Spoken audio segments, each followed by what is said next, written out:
Welcome back. Here we are again with the Division 2 and 3. Today, already quarterfinals. My name is Angelika, and here we have Elaynah with me. Hi, Elaynah. How are you doing?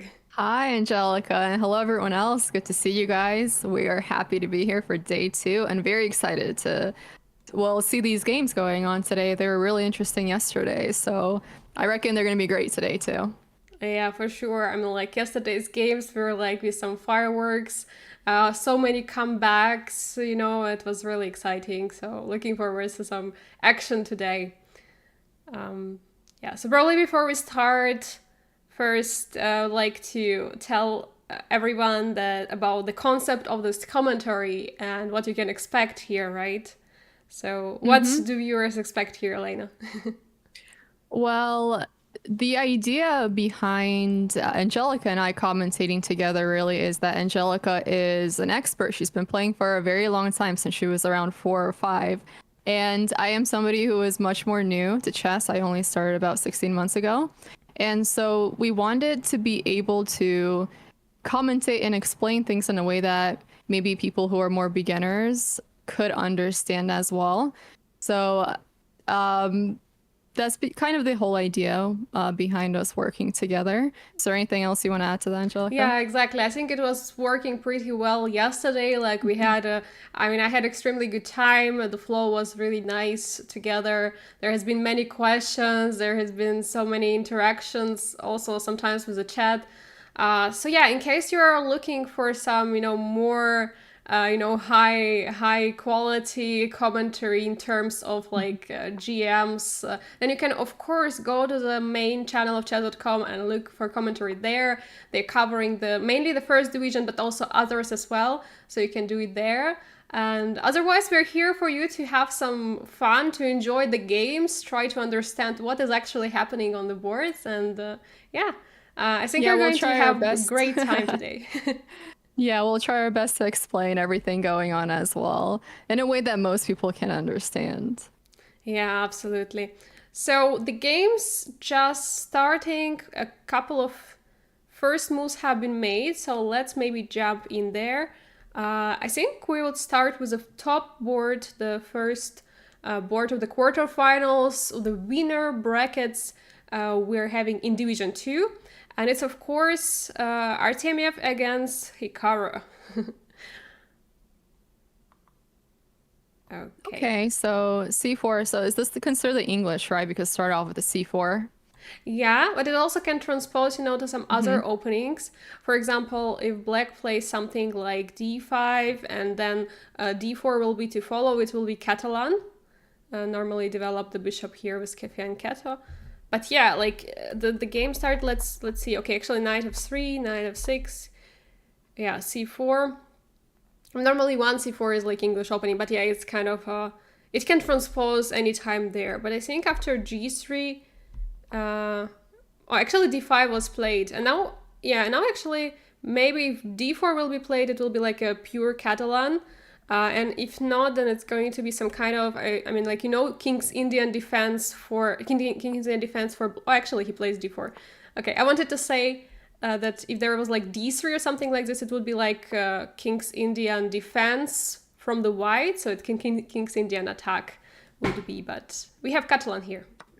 Okay, so what is the difference between the main ideas of Catalan versus the English, I guess, And we can normally in say. English we have a bishop here on the one. I mean, like it's keeping on this diagonal, so it's not being fiancata on g2, but rather placed somewhere on d3 or e2. So yeah, we have here some exchanges. I mean, the action is happening. Just one thing I would like to add here that not always like takes, but okay, it also can happen. I feel like the players actually feel like more to play a draw because they're trading the queen so early.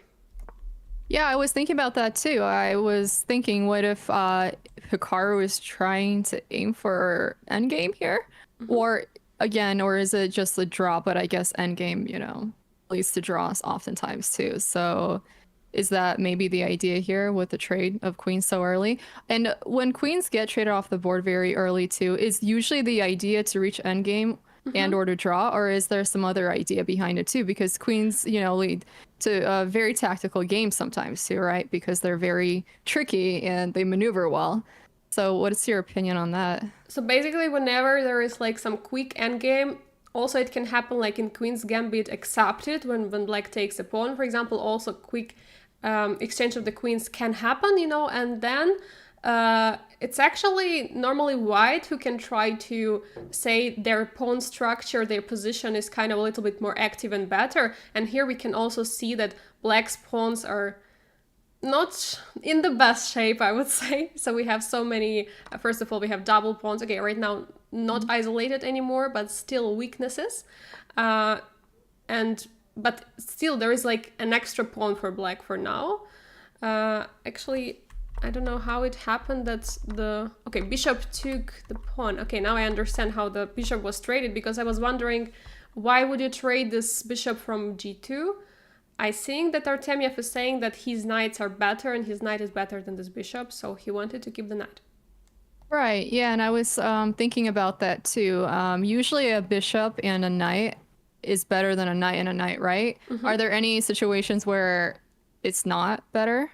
I mean, we can say this position can resemble one of this example when bishop is not so active, so we can see that bishop cannot develop to the king side.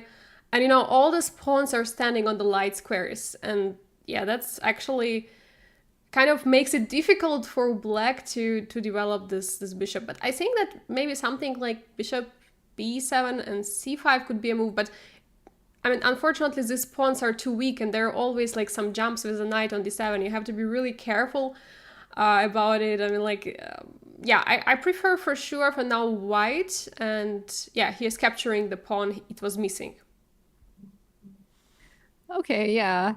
Well, that makes a lot of sense. I was thinking of, how can they activate their bishop here? But yeah, the knight was so well placed that it is quite problematic for, black at this point.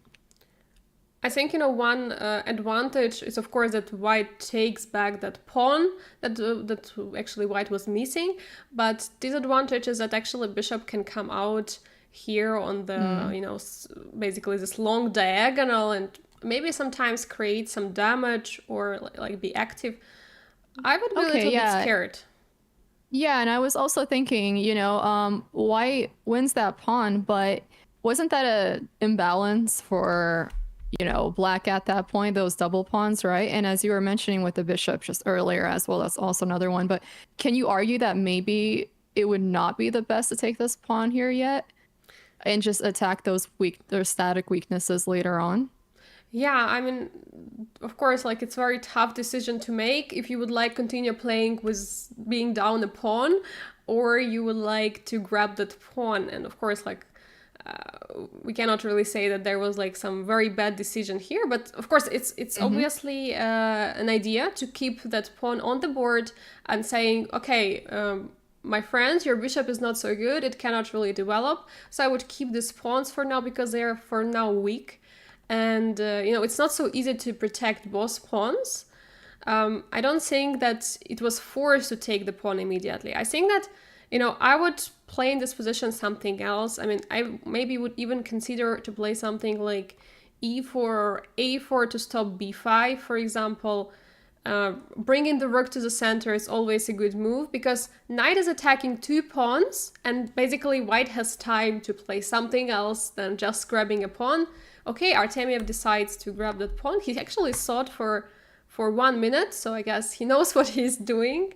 Maybe the strat could be to play e4 and maybe some checks there, but I don't think it's that good. Okay. So we have the knight on the 6th rank now, and the knight on c3 also. Do you think that it might be able to hop on to b5 and potentially do some damage there?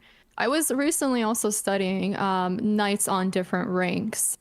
Unfortunately, I kind of forgot, but I think that knights on the 6th ranks are very offensive, so they're very strong at attacking. And knights on 3rd ranks, I believe, are more offensive and defensive, right? Because they're still covering your territory, but they're still also attacking the 5th rank here in this case, which is black's territory. Yeah, I mean, yeah, there is something right in that. So yeah, basically, if the knight is somewhere on f6 like here, and the pawns are a little bit, not really in harmony staying there. I would actually, now I wanted to say that I would really maybe consider playing this a4 move so that there is no b5. But actually, now that I think there is this move, okay, it's a little bit complicated. But regarding to what you said, that knight on the sixth rank is either like the knight was just well placed and attacking, or it's just the knight can be trapped, because many times when the knights are getting somewhere there, for example, if there was a pawn on a5 and pawn on e5, the knight could not really get out. So you have to be really careful about that. Okay, well, thank you for that explanation. Okay, rook to b1 is very interesting too. So it kind of does what you were discussing just earlier. It doesn't allow that harmony of b5 and c4. Yeah. Without possibly losing the a4 pawn by playing a4, right? And then having that skewer on d7. Exactly, yeah. I wanted to say first a4 because it's very logical to play a4 to stop b5. But as you're saying, that there is unfortunately this pretty nasty skewer, even though right now a4 would work because we have a intermediate move knight before attacking the rook, but then rook takes the pawn. Okay, it doesn't work. Forget what I said. Yeah, a4 still doesn't work because of this skewer. Knight staying very nicely there, but for now there are no like real threats. I think one of the question here is if knight b8 is working, because we currently attack the pawn on b6, and the only piece which is protecting is a rook. What happens if we attack the rook with a knight and then take the pawn on b6? Yeah, that's a really interesting move. How would black be able to defend against that? I don't really see a way. Do you? If white plays knight b8 here. Okay, he didn't play for some reason. I mean, we can go back just one move just to see. And maybe knight b8, there was some rook a3 counter-attacking the pawn on c3. Let's play this move and ask the engine. Yeah, actually rook a3 is a strong move. And if rook b6 and rook c3, then this pawn becomes dangerous. A huge problem, yes. Yeah, c4. So that's why he played rook b4. Okay, that's very smart. And now e5 Still was not allowing. played. Go on. Oh, okay. e5. So dropping the c4 pawn. Yeah, I mean, on the one side it's dropping the pawn, but on the other hand, it creates some issues because right now knight has little squares to play, like not so many squares where the knight can go. Okay, knight can give a check and take the bishop. That's always possible. Oh, okay. Oh, I saw that knight would take actually, but maybe he did not want to allow rook to c8 here, defending c4. That's my theory. But then white is also capable of doubling the rooks with rook to b1. Yeah, absolutely. The idea was that to take on c8, rook takes, and to play a4, so that this rook protects a4, and then we could bring rook to b1, attacking this pawn. But okay, maybe it's more drawish. So I think what white is doing, trying to keep this imbalance, because knight against bishop is imbalance, and the position is more aggressive for white because there are so many attacks. And now there is actually a problem, and I actually don't know how to solve it because both pawns are hanging. Right. How to protect those? That's... yeah, not so easy. Oh, not too easy. I wonder if there's some sort of tactic that can be played here, but no, I don't think so. I don't see really anything, just straight off the bat looking at it. So I wonder how black will respond here. I mean, okay, yeah, but I was thinking bishop e6 attacking the knight. So now the problem for white could be that taking the pawn with the knight is not a move, because there will be rook coming and pinning the knight to the rook. So yes, as you were discussing earlier, the knight is looking a little bit potentially trapped here. So white has to be very careful. But there is always such kind of moves, forking the knight and the bishop, if you want to, win this pawn so badly. I think that's what Artamia is considering right now, because I think like taking on b6, rook b8 is immediately losing, or almost losing the piece. I mean, I think it's losing the piece. Okay, or you have to give up the pawn on a2 by playing rook b1 to protect the knight. But yeah, I think this knight c7 is really interesting, you know? You see a fork, you play a fork, right? Yeah, I agree with you on that. Also, after that, the knight has, like, for example, b6 squared to play if you don't want to take that bishop. But I mean, it would happen actually with a check, so maybe I would take, but wow. Oh, rook b6. Yeah, we missed that move. It works. An obvious move, but somehow easy to miss. We were too focused that bishop attacks our knight. Absolutely, rook b6 is possible, so like... yeah, I got a little tunnel vision there, I think. So now actually white is up a pawn. Having this a2 pawn, a passer, it's really, you know, potentially can be dangerous for black. For now, evaluation bar, as we can see, is saying, yeah, there is nothing bad. It's all right here.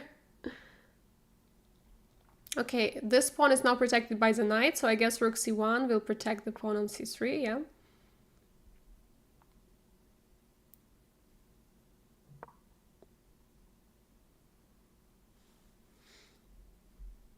Rook d8. Yeah, trying to somehow, you know, create some weaknesses for white also, entering the second rank. How about just rook c2 here?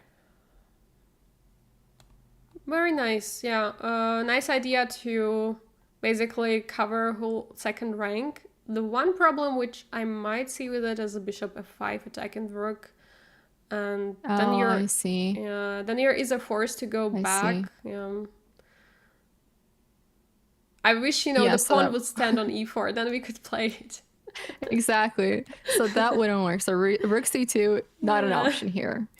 Drops the c3 pawn, which is very critical, I believe, just because c4 could become a huge problem very quickly. And one thing I know about past pawns is that they do become a problem very quickly, oftentimes. Yeah. Okay, there you go. f3. I believe the idea was maybe to block that bishop here. Yeah, and also bring maybe the king to f2 and e3 potentially to, you know, cover those squares. But yeah, e4 is of course one of the moves. And immediate e4 was followed. So do you see the idea behind this e4 move? What does black want? Why does black gives up a pawn just so easily? Yeah, I'm assuming because they can win it back pretty easily too. So f takes e4 and then rook to actually let me see here. So let's say takes c4. Right, and then so well, doubles up white's pawns, but I don't think that's the idea here. I was thinking maybe there's a way for the rook on d8 to attack that weak pawn, right? So maybe rook to e8. I was first thinking rook to, well, I don't think the rook can go to d4 without being lost. So yeah. I don't know. I'm thinking rook to e8. What are your thoughts? But you know, the thing is that not only pawn on e4 will be weak, but also pawn on e2. So there will be two weak pawns. So not only we can attack the pawn from e8, which would be, I think, a little bit too slow, but rather attacking pawn on e2 with a rook d2. Because after king f2, we have a powerful bishop g4, and it's double attack on the e2 pawn, which is actually tough to cover. If rook e1 is played, then of course c3 pawn is being taken. Just to show the line so that everyone can follow. Because we are doing this Hikaru, you know, arrows. Here, and bishop g4. Rook e1, and of course then c3 pawns falls. And maybe there is some other move, but... That's looking scary now with those rooks. You know, on the third and second rank with the bishop. That's quite scary. I would feel uncomfortable if I was in that position. For sure. Actually, king f2 was played, so Artamia decided not to take the pawn. ef3, king f3, and h5 played here.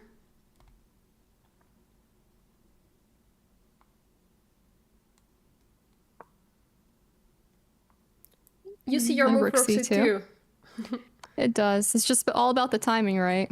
Yeah, exactly. So it was too early there, and okay, of course there was like this bishop f5, which doesn't exist now. Ah, actually now there is bishop f5, but king is covering d2, so we're not really scared of rook d2 anymore. Yeah, it seems fine now. Now rook e8 is a The question threat. is, right. Well, if rook e8, what are we doing at that point? Does it make sense to go after c4, creating a second pass pawn?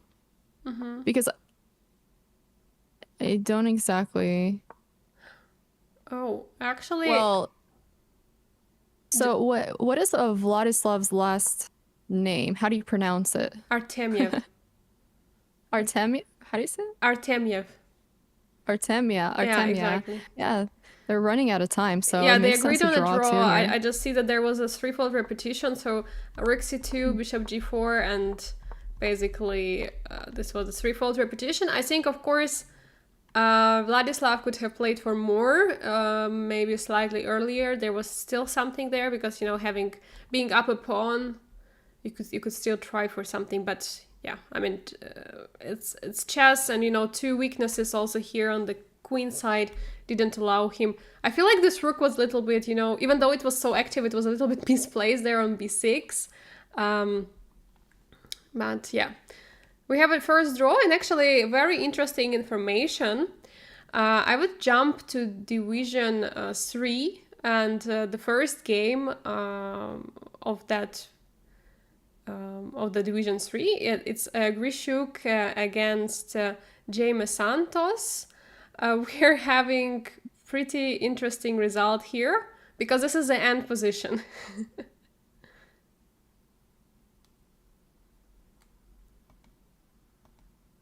So can you believe this is the end position of the game?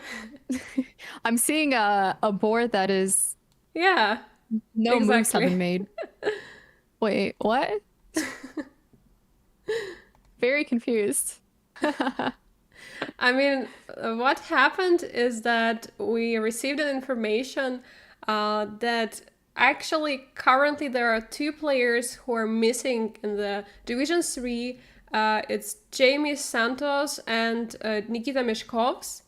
And they're missing because actually, you know, it's a little bit unfortunate for some of the players because today at 2 p.m. Central European time, so 3 hours ago, started the Bundesliga, German Bundesliga.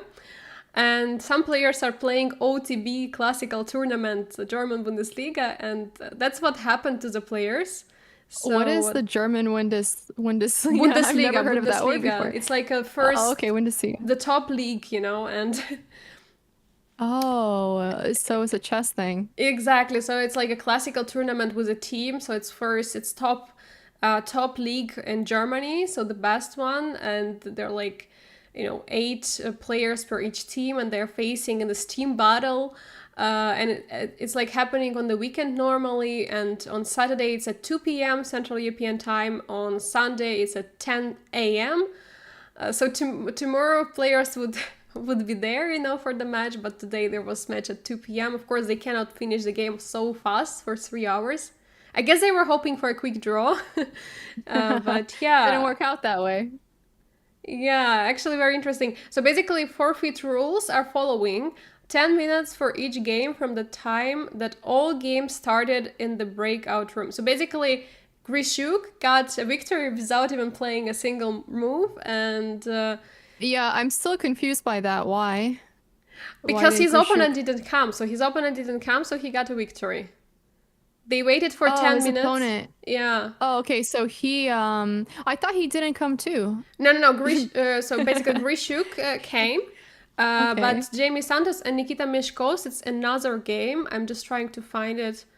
Nikita Meshkovs against, I think it was a loser brackets, if I'm not mistaken. So I know over the board you have to, if you're white and you start your opponent's in there, you have to make a move. Yeah, this is another game. Sorry for interrupting. So basically, okay, no worries. Yeah, Kuzubov won because Mishkovs didn't come. That's what can happen, you know. Yeah. If you and don't indeed come, it was a conflict with another tournament. So Actually, did you ever like miss chess game, or did your opponent ever didn't come to the game and like over the board Yes, tournament? I did have an opponent who did not come to a game over the board, and I was white and I had no idea I had to make a move before I pressed on the clock. So almost an hour went by, and then they're like, yeah, if they show up, basically you're gonna be the one who is basically lost on time because you didn't make a move. And that's how I learned that you're supposed to first make a move if you're white before Yeah, you punch in the exactly. clock. So yeah, fortunately I didn't come because that would have been very unfortunate. But yeah, it's only happened to me once before. How about you? Yeah, I mean, the opponent didn't come to me like quite a few times, especially, in this league event when you're coming with a team, and sometimes they just don't want to put the players on the top boards. So that's what happened because I'm playing the board number one usually, or two, or top boards, and then the players just simply didn't want to put players on the top board, and they put rather players, on the board 2 to 8.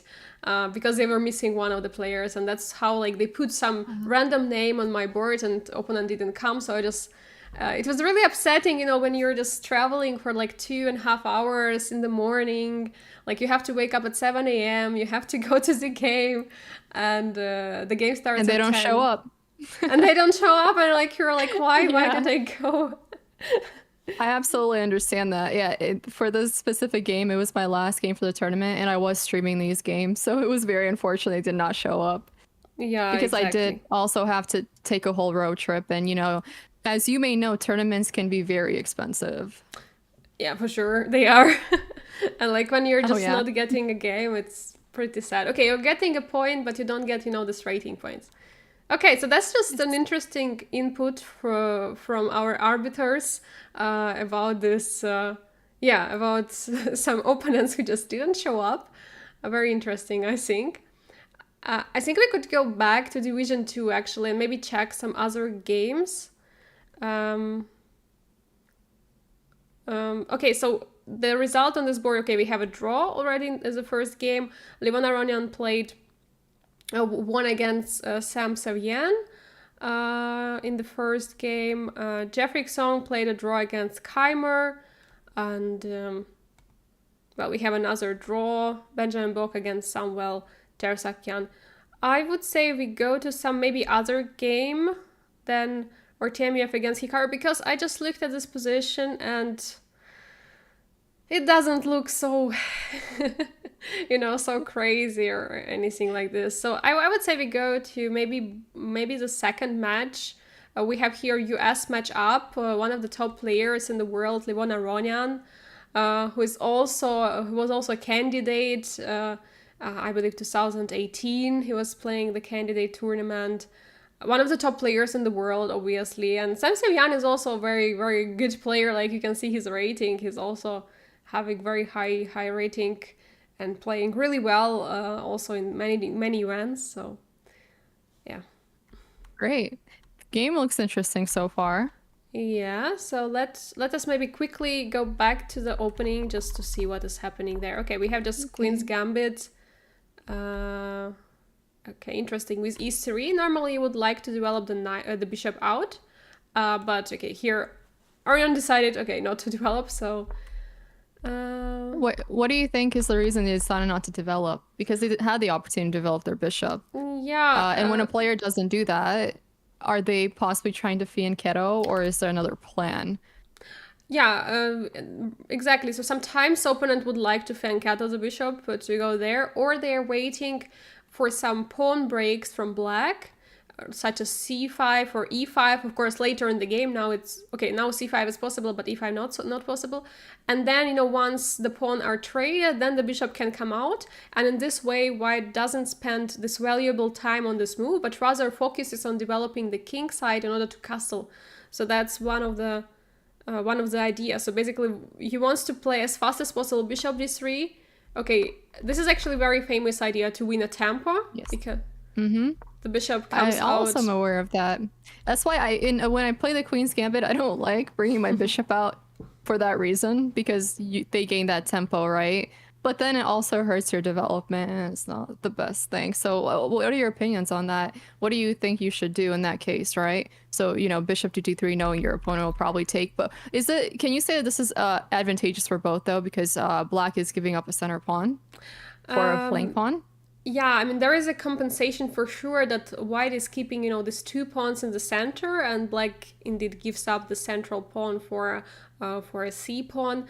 Obviously, there is like pros and cons. Normally, I play myself Queen's Gambit. I play 1d4. Actually, what do you play with white? Do you play? I play Queen's Gambit. I started playing it again. I played it when I first started, just so I can study my positions and strategy a bit more. Because I was playing Scotch Gambit for a while, and it's much more of an open position, right? But I'm like, you know what? I need to start studying closed positions some more, because closed positions, oftentimes, in my opinion, it's more about like static weaknesses, which I don't know if you want to explain what a static weakness is at the same time to maybe people who don't know what that is. Yeah, so of course we have this term, so static and dynamic. Basically, static is something which normally doesn't change for a while. So if there is a static weakness, it means that we cannot really change it, in the near future, but it's going most likely to be our weakness also till the end game. While when something is dynamic, it's something what is happening right now and can be changed. So also we have like static and dynamic positions. So if you guys know about that you can have some, this what resembles it. But yeah, I totally understand you. I used to play Queen's Gambit in this maneuver, so in this way, developing the bishop and allowing black to take. But actually now I play Queen's Gambit. Okay, not with knight f3. I play it with knight c3, and then I grab immediately on d5, not allowing this opportunity to take on c4. So that's my way to play. And that's still considered Queen's Gambit if you take, or is this transpose? Yeah, it's exchange variation. Oh, okay. Well, thank you for that explanation. Everything about it is also in my Chessable course. Maybe short advertisement time, since we have Chessable Master. So I'm for those who don't know, I'm a Chessable author. I had published a course like 1.5 years ago, 1d4 for ambitious chess improvers. The full white repertoire was like 1d4, and it's doing pretty great. Like you can play it as a beginner, you can play it as intermediate player, also an expert, like up to 2300 rating. You can play it. We did it together with my coach, who's grandmaster, and yeah, it's actually my own repertoire. What is in the course, it's what I am playing myself. And the main line is Queen's Gambit, and this exchange variation. What happened here? Okay, c5 and takes.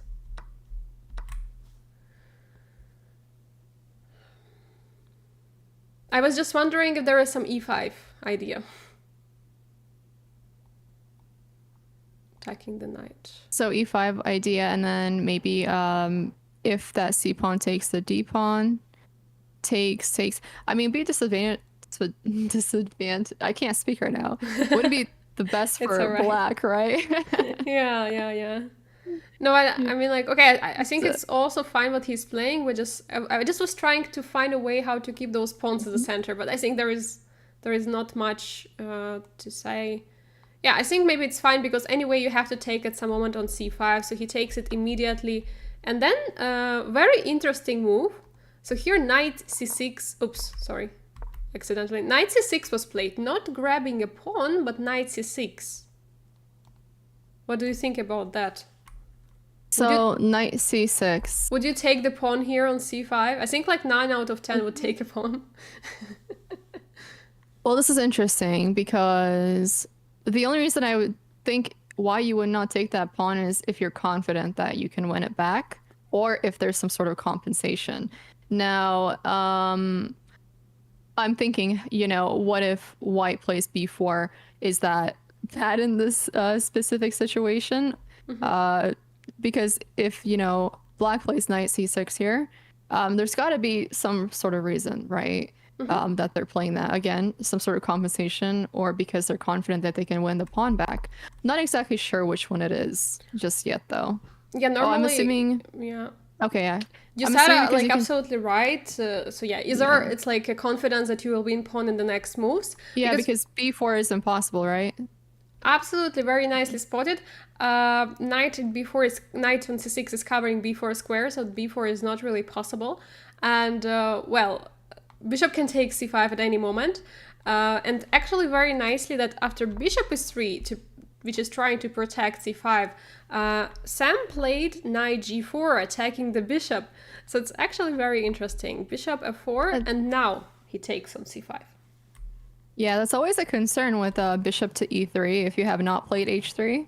That knight oftentimes jumps to g4 and becomes threatens your bishop there. So it's, yeah, not always, in my opinion, I've not always liked to play bishop to e3 for that reason without h3 being played first. That's a very good advice for our dear viewers. I think that if you want to put your bishop onto e3 and you have similar types of position where the knight is standing on f6, just make sure there is no knight g4 jump, because it can spoil a little bit your position, because then you have to either spend one tempo to replace your bishop, or you will have to capture with a pawn over here on e3, which is going to double your pawns, and you don't want to do that. So exactly as Elaynah is doing, play h3 and then bishop e3. But there was no chance, no other chance here, like you had to protect the pawn. So this is what happens. Bishop f4, bishop c5, knight h3. Okay, he played knight h3, but a little bit too late. And well, actually quite some moves have been played. So e5 has been pushed. Trade of the bishops. Oh, I am a little bit feeling suspicious about this knight on f5. What do you think? That knight on h5.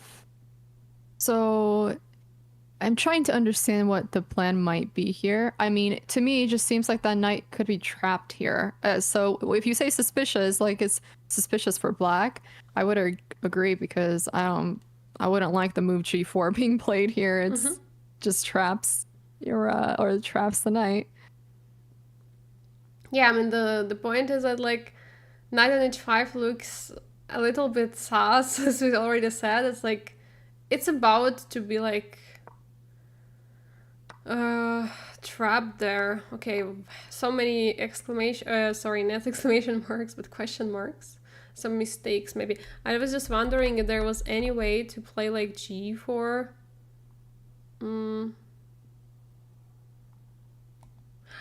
Okay, I think I know what's the point. So you cannot really play g4 because there is bishop f3 takes and queen g5, I think. And then you're like pinning. But okay, then king goes away and then... Okay, wait. Yeah, and then what happens, I guess, knight to f4? Okay, let's ask computer. Okay, g4, what's the best move? Oh, wait, what?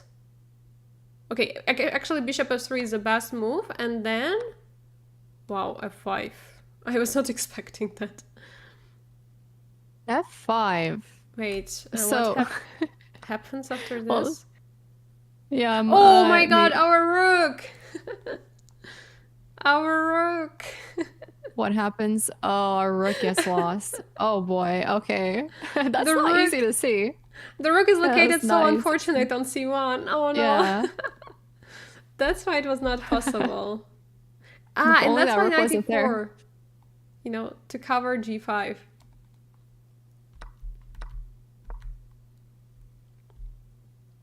And now knight has to going like the square on g7. Rook d6, some missed opportunity. But okay, they're having a few minutes on the clock, so I can understand that both are a little bit scared to get down on time. But obviously, as we can see, the position of white is better. Obviously, evaluation bar helps us to decide on that, but you also can feel it and you see it with all the space white has.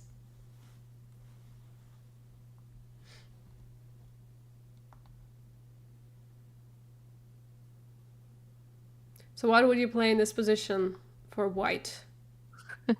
Maybe it's the wrong move, but I almost just want to either triple, well, you know, the rook and the queen on the d file, or double the rooks on the 6th rank. To me, if it were, you know, me playing, it just kind of seems to make sense. But at the same time, I question what, you know, the rooks will be doing on the 6th rank, if there's even a way to infiltrate here. So Perhaps doubling them might be better, or not doubling but tripling, basically. I think one of the ideas for white is to play rook d7 and then rook c7. So rook coming to c6 would not threat too much because on c6 there is not many weaknesses. But rook d7, and I think the idea behind this a3 move was that after rook d7 there was some queen b4 move, and basically now rook d7 is a threat. I think maybe it was kind of an idea, and okay, now actually it's not so. Oh, wow. Actually, I want to say it's not so great anymore, but wait a second. What about take? Wait, is it? Oh, wait, it's a check. Sorry. It's check. I forgot about our king. So now the question is rather, can you afford this trade? And okay, I mean b4 is not so dangerous. e6, wow. Very nice idea. Yeah, I would agree with you there. So what is the point? Do you see what's the point with e6? Like, what happens if capturing with a pawn? Or with a rook? Yeah, so I'm thinking, if they capture with the pawn, there is the issue of rook to d7 and then queen to g7. So that's definitely a huge problem, you know, with that attacking the queen plus threatening mate. I don't really see an easy way for black to defend here.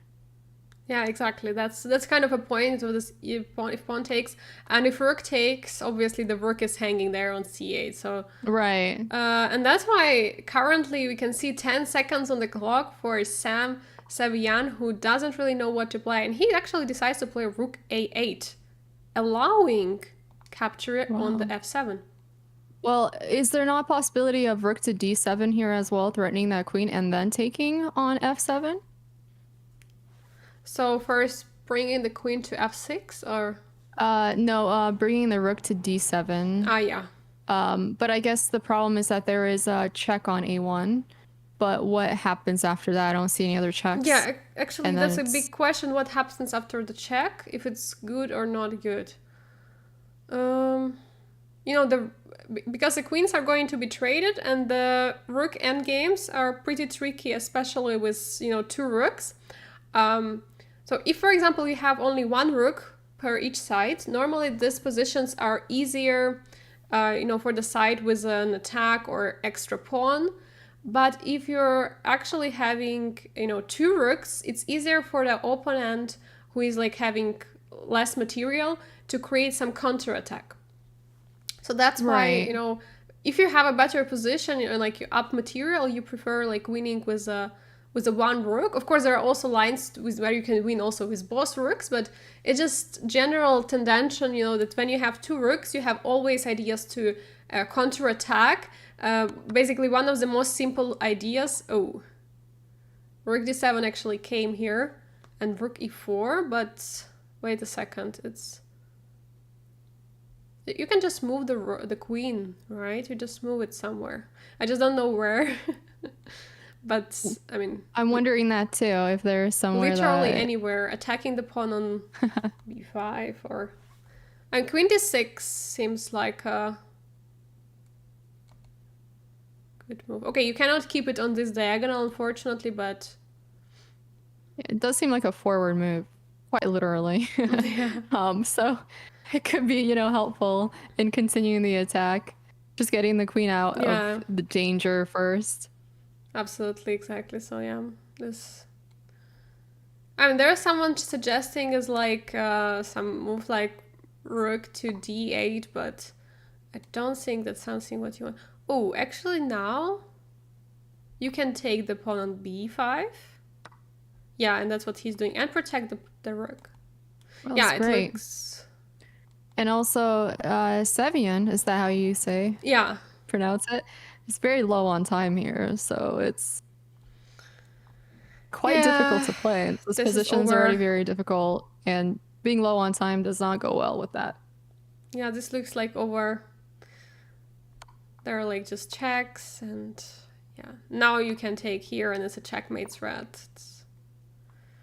Okay, he's still trying, And now but pushing you can away play... the queen, perhaps. You can bring another rook, yeah. Or rook c6, any move.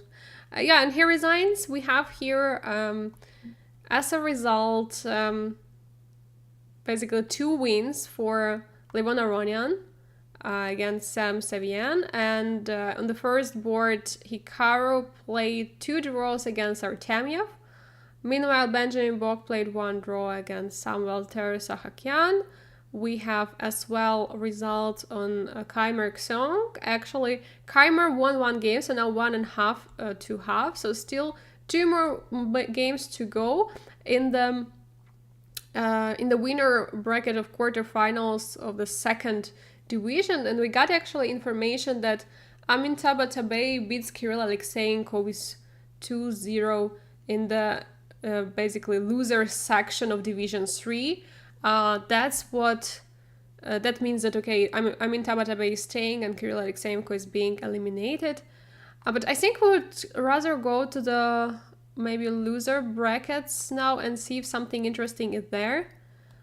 Yes, once again, congratulations to Ronan. I think that was a great game. Yeah, it was absolutely a great game. So now he needs the draw to, to win the match, because there are like altogether 4 games. Just to remind the formats of the brackets. So in the winner brackets, we always have 4 games, 10-minute plus 2-second increment per each player. And in the loser bracket, there are 2 games. So that's why, it's sometimes a little bit different, because losers have to play many more rounds normally than in the winner bracket. So that's how it happens. So means, I really like this format, because if you even lost 1 match, you can still come back. That's really nice. But of course, if you lose like a next match, then you're out. But basically playing, making 1 mistake, losing 1 match like this, it doesn't mean that you're out immediately, but you still have a chance. Okay, we have Yu Yangyi against Haik Martirosyan 1-1 for now. It means that wait a second. It means that they're going to play the Armageddon, if I'm not mistaken. That the loser brackets, there are two games. And actually the match we a little bit missed was Anish Giri against Peter Swidler, where... Now what happened here? Actually, the 2 games have been played and both games were decisive. In first game, Anish Giri won, and second game, Peter Swidler.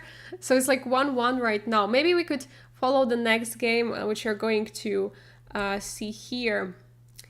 Okay, so...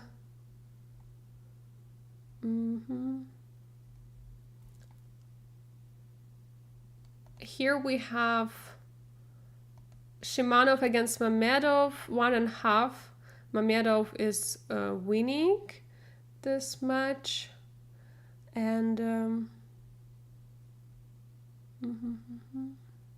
yeah, so basically, yes, I just wanted to confirm that we have, in the loser brackets, we have 2 games. So basically, Mamedov wins this bracket, and they're going to be Armageddon games of Peter Swidler against Anish Giri. I would really like to see that. Also some other games. For example, we have here the Shamsidin against David Anton. David Anton wins this match. And actually that's it for the loser brackets. I would like to go back to the winner brackets and to see what's happening actually on the board 1 with Hikaru against Artamia. If there is some action in the third game, because they played 2 draws, I feel like there should be some kind of action. Okay, so 2 whole draws at this point. Yeah. Now the question is this going to be a draw as well? The position looks for sure better because of the active pieces and, better development of white. For Black King is still not castled, and, pieces are a little bit more passive. For whites, the bishop can get to this very long diagonal and be there, so it's It's really nice located pieces here for white. I think it was like Queen's Gambit accepted. I mean, it looks at least so. Let's see. Yeah, it was Queen's Gambit accepted. Seems to have transposed to that, right? Because it was knight to f3 and then c4. Yeah. So basically, you can also transpose. You can play like d4 later, and then you get the same position. And it was Queen's Gambit accepted, and then basically what the difference is that Black played this Queen c7 move, which actually makes us believe that Hikaru wants to play on and try to keep the queens to save some action for the future, because it's also possible just to develop the bishop and let the queens be traded off the board, which was happening in the first and in the second game. But yeah, maybe this one is going to be more of action. Oh, I don't really see too much action now happening. Yeah, I was wondering about a pin on, with rook to c1, and then maybe there's b4, but okay, they can always move out of the way too. That's an option. Yeah, absolutely. And yeah, you see, like, he just moved away and... Right, he's like, not today, not dealing with the pin. Yeah, I'm just trying to, find maybe some other game we could see where there is going to be an action. Maybe...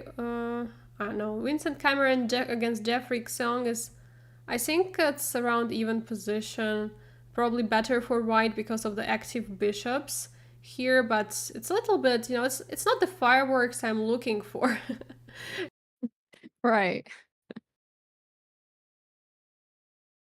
And here, do you think that it would make sense to trade off that bishop for the knight to double the pawns, or do you think that the bishop pair should be kept on the board? Personally, your own opinion, right? Would you want to keep the bishop pair, or would you want to create that static weakness on with the f pawn? Well, the double pawns on the f file.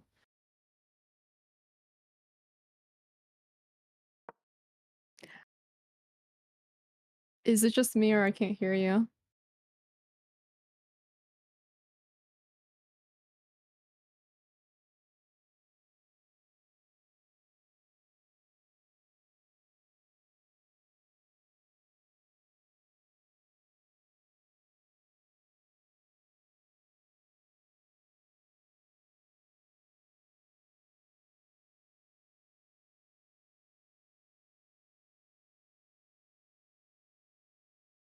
Yeah, I think something went wrong. I don't know if she can hear me right now, though.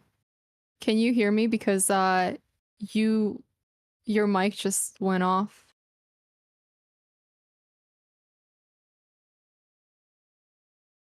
I think we'll give her a moment to fix it. Hand signal.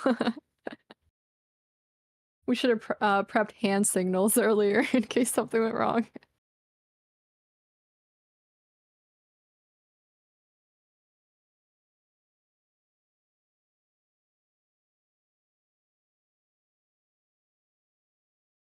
It's a good time for me to stretch. I've been sitting here for a while and my muscles are feeling tight. A universal streamer sign language. Oh, absolutely. Totally. Our own universal streamer sign language.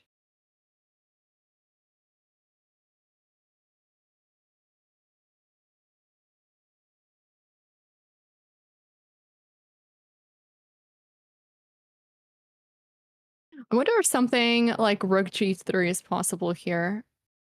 Or does that just run into the issue of d6? I would personally do something like that. Or, first play rook to d1 and then see if I can play rook g3 with the idea of bishop to h6. That's what I'm seeing like right away. I don't actually know if it works. But possibly could.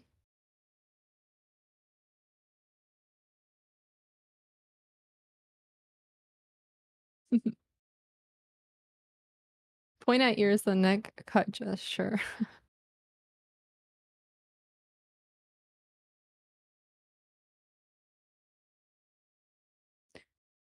I was thinking if h3, but then there is also knight to e5, forking the pieces. Hey, welcome back. Can you I can hear me hear now? you now. Yes. I had to go down my table What happened? to fix it. I have no idea. It was working. I mean, it looked like it was working still, and I was trying to disable it, enable it, and it actually did nothing. And I had to go literally down the table to fix that. So you just had to plug the cable in? Yeah, I just plugged it. Oh, that's... I just tried to, so enable hilarious. it. Yeah, I just tried to disable it like manually, on computer. Didn't work. Yeah. And, but okay. You can always unplug and plug the cable. I know, always turn it on and off again, right? That's all of IT. That's what, when I worked in IT, that was half of it. So if not more. That's how you can fix the issue very easily. Turn it on and off again. Maybe I was speaking too loud, or maybe like some moves which I was saying were like, and Mike was like, "What? What are you talking about?" Muted. Yeah, so decided to mute me. Okay.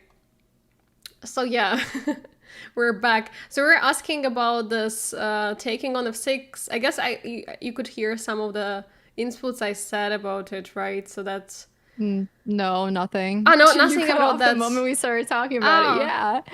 Yeah, I was trying to tell you, but I thought you couldn't hear me. No. But I guess you probably were focused.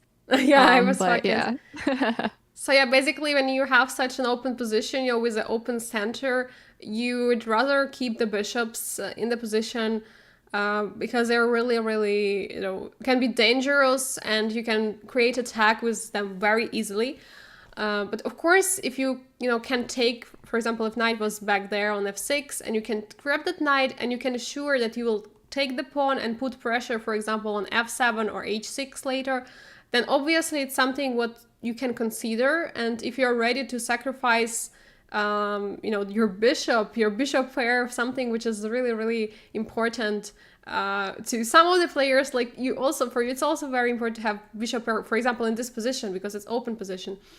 So yeah, I would be really careful about that, because material is something that one pawn is it not going to change the game like in the next, let's say, 10 moves.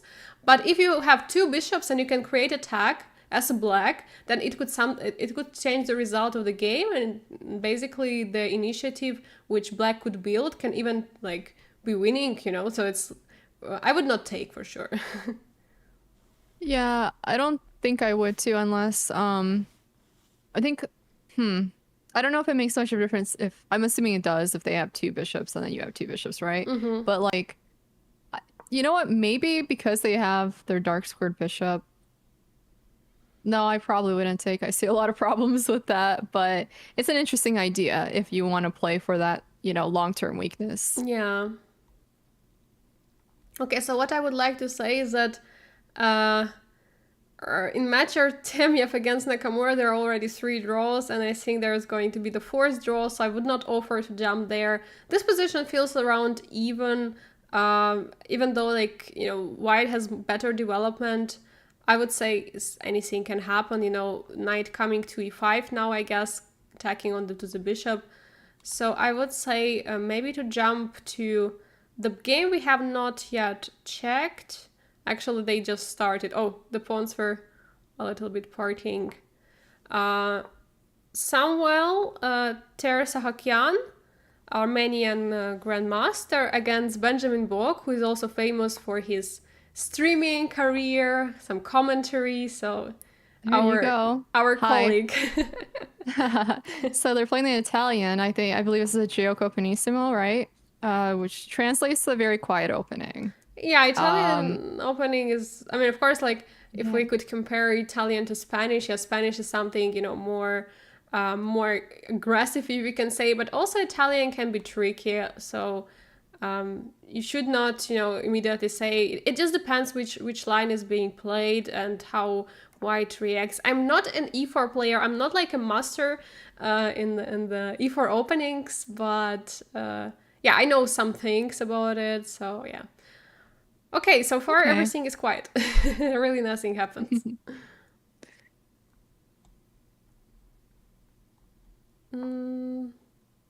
Yeah, I mean h6 and respectively h3 and h6 are like the moves to stop bishops from developing to g4 or g5. Really important. The prophylaxis. Yes, the prophylaxis moves.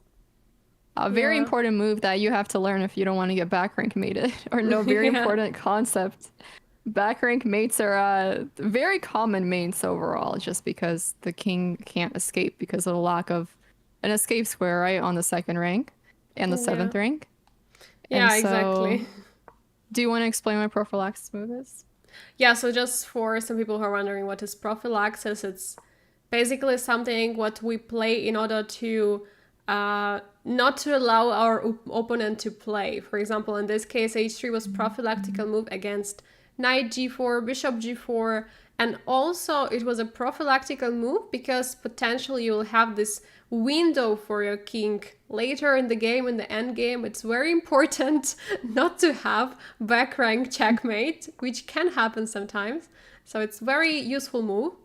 But there is one thing which could be a little bit or partly wrong about this move is if black can create an attack with moving the pawns forward and pushing the pawn all the way to g4, then it would be a hook. Whenever we have knight and the pawn and the pawns of the opponent can go all the way to g4, it's going to be a hook because you will force to take the pawn or move the knight and weaken your king. But this is not the case because both opponent castle short.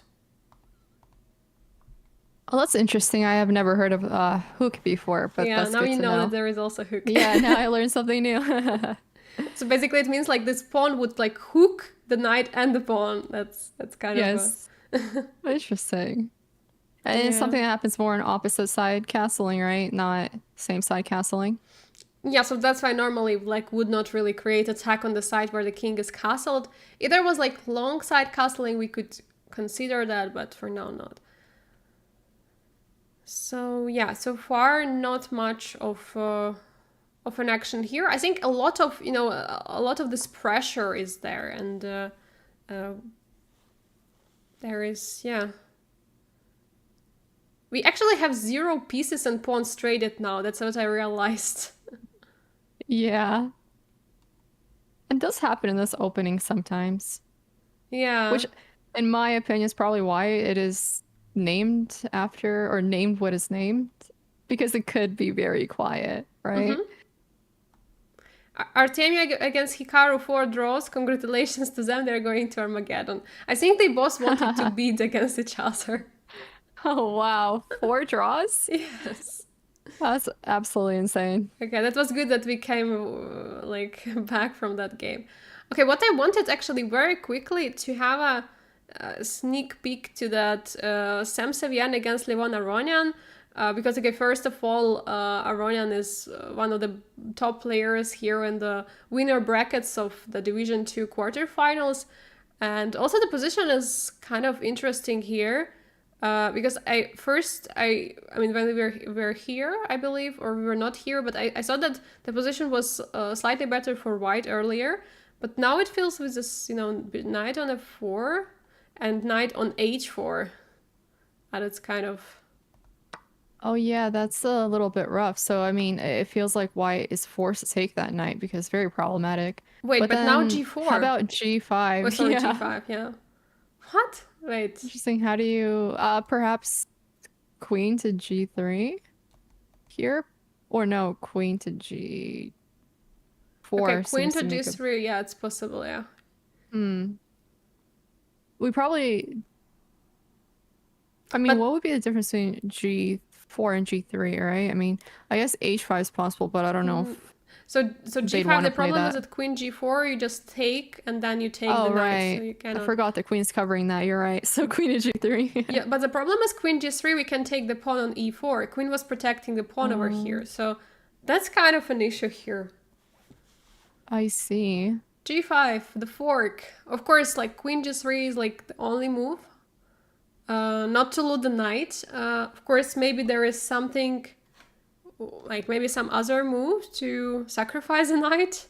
But I don't know, I would be a little bit scared. We're definitely seeing a theme with like knights in the corners today, and sometimes they Yeah. really do go very wrong. I'm Yeah, sure that, actually, you in the know, previous master game, also knight players, was on h5, yeah, for yeah, black. I'm sure that with master players, they know how to work around a bit better. But if you're, you know, a beginner, somebody who's not as experienced, you know, knights on h4, you know, in the corners, the rook files can be disastrous oftentimes. Yeah, I mean, you should really make sure your knight has squares to jump because, yeah, I mean, okay, for some reason he's taking so much time. I don't know what could be another option if not queen g3.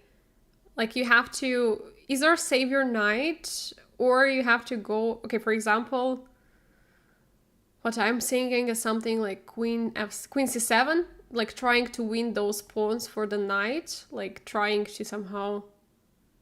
Yeah, I thought Um, about that too. but I I wonder if think that's it's a little possible. bit, yeah. I think it's a little bit too much, maybe. I don't know. Mhm.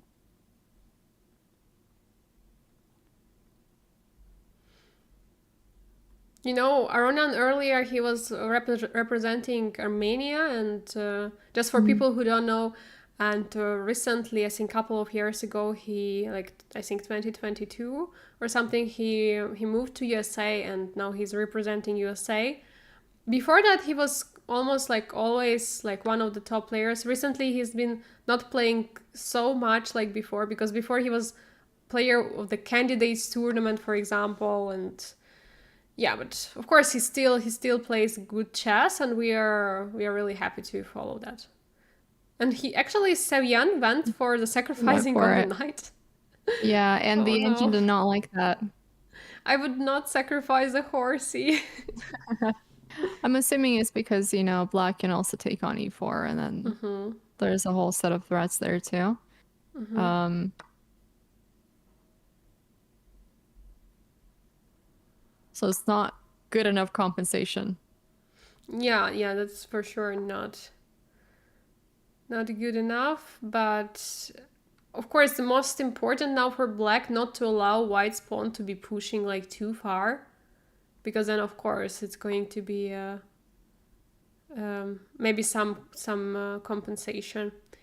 So since we have this result, you know, Artemiev against Hikaru, this 2-2 with 4 draws, I believe that very soon we're going to get the beating of the players, and we're going to get Armageddon game of those. So for now, we are of course staying here in this game, looking at this, you know, imbalance. 3 pawns or 2 pawns against the bishop. No, actually, 3 pawns. Three pawns against the bishop. Mm. I mean, looks at black should be able to work it out, but there is still a chance, you know, for white to create some kind of a passer on the queen side. Absolutely. Yeah, it seems like if black is not careful, that Yeah, passer giving can up go the pretty pawn. far. Oh, wait, there is a check. Oh, okay, that is actually okay. Basically, the idea of black was like almost to checkmate, because whenever king goes to h2 after the checks, you know, there is bishop check on e5. Exactly, yeah. And then with So that pawn on h 4, it kind of adds to it too in a way. yeah, exactly. So So, but now the question what to do. Okay, king g7. Now I don't know. Queen g4, trading the queens. okay. Aha, and now actually it can. Here, can white just start pushing their pawns? Like, Yeah, I you think know, they. I think he should. But the question is which pawn. Interesting. So what is he saying? You cannot take the pawn with a rook, and once the bishop takes, he will start pushing, let's say, c5. right. Probably, yeah. Oh, or not. Wait, I said actually c5.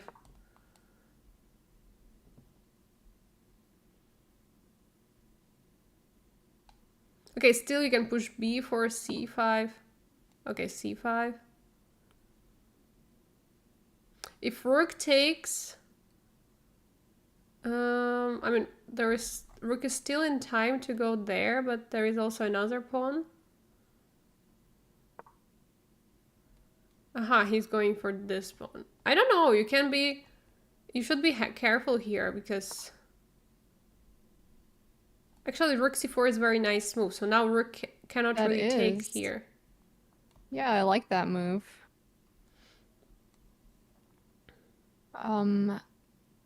Aronian's very low on time too right now, Yeah, so this is most of the players, so they have looking... like 2-second increment, which is very low.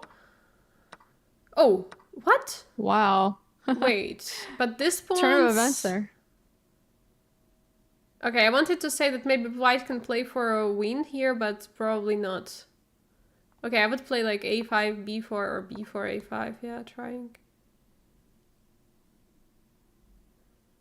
Okay, probably Ronan decided. But wait, what about the standings? I think that the draw for Ronan is enough.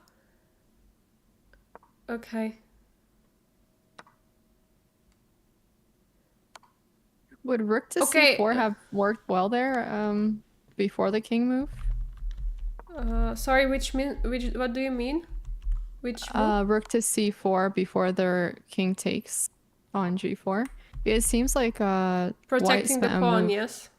Yeah, Draw by repetition and beforehand. the Ronan is winning. Okay, we're sorry for not Okay. answering your question. I think it was possible for okay. sure.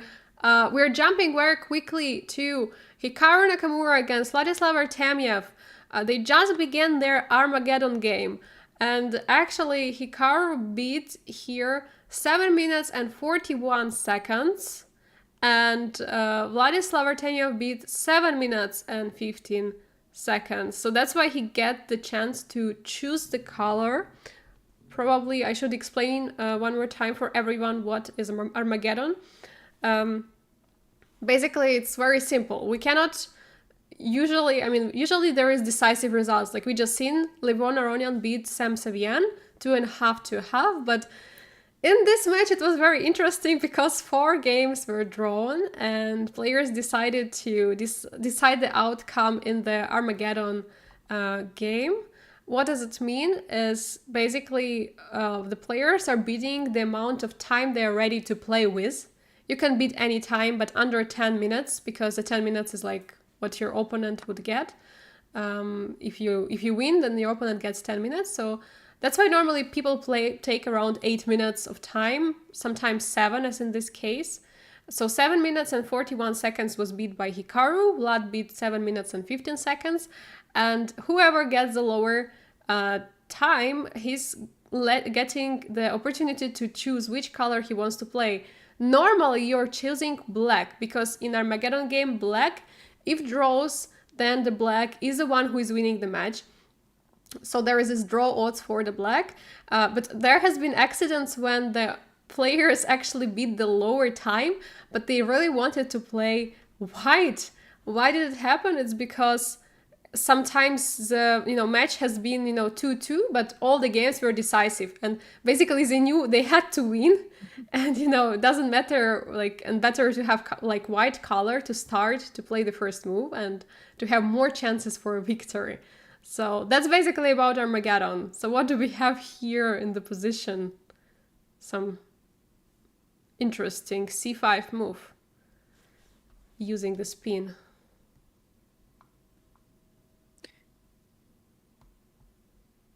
How about queen to c3 here? I was thinking queen c3, so that queen c3, there is knight c3 to develop. Exactly.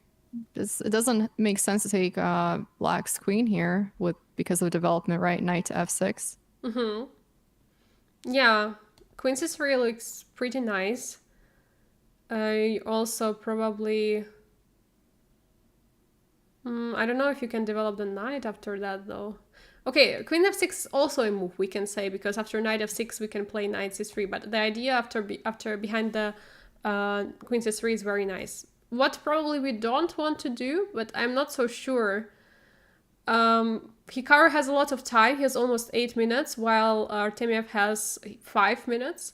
So he has to, has time to think here what to play. But I think that queen c5, queen b2, there is still opportunity to play queen c3. So maybe it is possible indeed. The question is if you want to trade the queens. Yeah, that's definitely a possibility. Mm-hmm. Well, let's see what Hikaru plays here then. I'm interested to see what kind of move it's going to be because he has made some very interesting moves in the past, which Yeah, I I mean, did not see coming. So I think yeah, of there's a course, like possibility of you, that happening. yeah, of course, like you Sorry, would go on. like, yeah, would like to spend time here, but not too Hmm. much time because you have this time advantage, but you have to win this game. That's what in Hikaru's mindset right now. He has to win this game to win the match. And it's not so easy, especially when you played 4 draws before that. That's very true. Do you think that if the queens come off the board, there's more of a opportunity for a draw or more of a chance to draw than if the queens are still on the board? Um, I think because of this doubled pawns on the e file, black should have some kind of edge. Currently, the pawns are equal. So basically taking on c5, also taking on b2 with a straight and create more weaknesses for Hikaru. I think that's also what he's considering right now. I don't know even if something like, okay, I want to say e5 could be a move, but no, e5 would be met by queen f1. It doesn't work. It doesn't work because e5 queen takes and then we take queen. But I think the main moves are queen c3, queen f6, and queen takes, what Hikaru is considering right now. Going down to 5 minutes and 50 seconds, now 45 seconds. Yeah. Yeah, and he plays your move. You guessed it. You guessed it Yeah, it's a correctly. lot of time to spend on that move. Yeah. But the engine does not like that move. Yeah, we just seen the evaluation bar go slightly down to -1. I think the problem with that move is that you didn't fix your issues with development because the knight currently cannot develop because of queen c3 and doubling the pawn. That's why this queen c3 So move was a little bit yeah, not so maybe so. what you were discussing about c5 then, taking on Yeah, c5. I think you should have either taking on f6 or c5 because that would be like a move which is not waiting move but like committing to something already. Because with this queen c3, bringing the rook out is really nice, now for black because there are Hmm. weaknesses on the e file. Okay, even though it says queen before, it's not such a great move. I mean, to me, it feels like a normal one. I mean, I still prefer black's position. It doesn't matter like if okay, now evaluation bar is jumping here and there, but just because of these 2 pawns, double pawns, I prefer black's here. Absolutely, it's very easy to attack that pawn too. Yeah. Now actually, what do you do about this pawn? You cannot really protect it. So I think you should counterattack with knight d5 or knight b5, knight a7 and knight c7. There you go. Yeah. Yeah, knowing that that pawn is going to fall, it makes sense to try to Yeah. create some sort of initiative for yourself here. Yeah. Mm. And then rook to b7 doesn't seem too possible. Interesting, they castled. Yeah, castle alongside. I mean, maybe also at some moment such moves like rook d5 could be there. Yeah, But okay, d6 can yeah. always protect. So it's like, Right, and now bishop to g2, in my opinion, makes... Oh, I don't actually, it know doesn't because why. it falls. Yeah. The knight falls, so... I don't know why they Interesting. didn't take, that was possible. Yeah, I'm not quite sure either. Oh, sorry. There was also this. It's knight e5, there was Oh, knight I f3 see. threat. So basically after knight c7, king comes here and knight f3, yeah. So castle was forced and now white is down a pawn. Yeah, Hikaru is struggling here.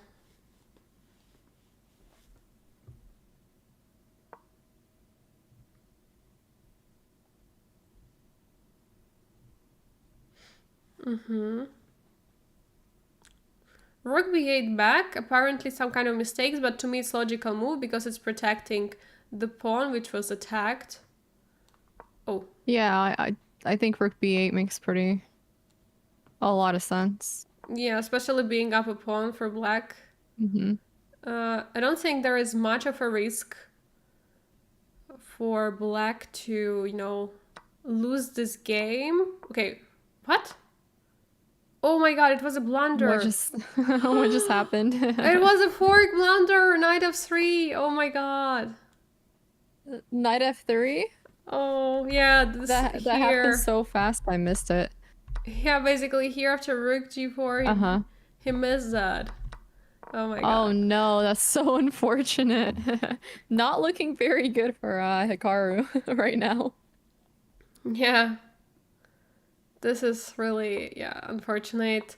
Okay, there is still maybe some kind of a chance because of this pawn, but okay, like being down exchange in such positions where black doesn't actually have weaknesses. There are 2 pawn islands, you know, and at some moment black can start pushing also with something like c4 or bring in the rooks to the semi-open files. It doesn't look so happy for Hikaru here, yeah. Yeah, I think black is not losing. It's rather white who is trying to fight for, you know, equality in this position, but for sure not and for maybe the win. If Hikaru was up a bit more in time, but they're pretty equal in time as well, so it doesn't seem like he'll be able to fight for that too much. Yeah. Well, we do have f4 now. Perhaps white can attack f4. Like start some sort of attack. Okay, first he's protecting g4 and then he wants to attack this probably. Oh, d4 and c4 are so nice moves.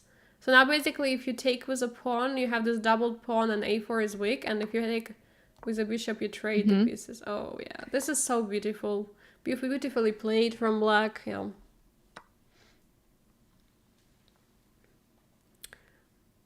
And you know, when the problems of black started is when white. When the problems of white started is actually when Hikaru spent a lot of time at some moment, you know, for a move, and yeah, and basically then. Okay, wait. Okay, rook and the knight can be tricky sometimes, but okay, both players absolutely. Yeah. I would be a little bit afraid with that rook on the 7th rank and the knight jumping in with the Arabian mate, possibly. I think being possible. Oh, wait. What? Like, especially with rook to f8. There is almost a... Oh my god, rook... knight cannot be protected. King g6. Oh no. He blundered. Oh, there you go. Ouch. Unfortunate, the chances of a mate. Yeah, I think here he had to play like king d2 or king... Okay, not king e2, but king d2 going down. But he went rather up and... Right. Here. Okay, so that's victory for Artamia, who is winning... and Hikaru is going to the loser brackets, which is going to be played tomorrow already. So let's see other results of the winner brackets of the Division 2. Okay, we have Keimer against Xiong, and currently they're playing the game number 4. There is for now... Not much of result. Okay, Savan, Ronan, we already had the result, so Ronan won. Sahakyan against Bok. So Bok won the game, so it's 2-1, so there is going to be a 4th game. I would like to check, because there is going to be some Armageddon match. I just have to find exactly where it is. Alexei Sarana against Maxim Atlakov. I guess it's Division 3, where I would like to find. Yeah, Division 3, we're going to look at the match which finished with 2-2, and now they're playing Armageddon game. Sarana against Matlakov. So in case someone wins, they're staying in the winners brackets, and the loser goes to the loser brackets of the Division 3. And we just have first moves, and maybe shortly about the bidding. Sarana beat 7 minutes and 48 seconds, while Maxim Matlakov beat 7 minutes and 9 seconds, so being 3 minutes lower than white.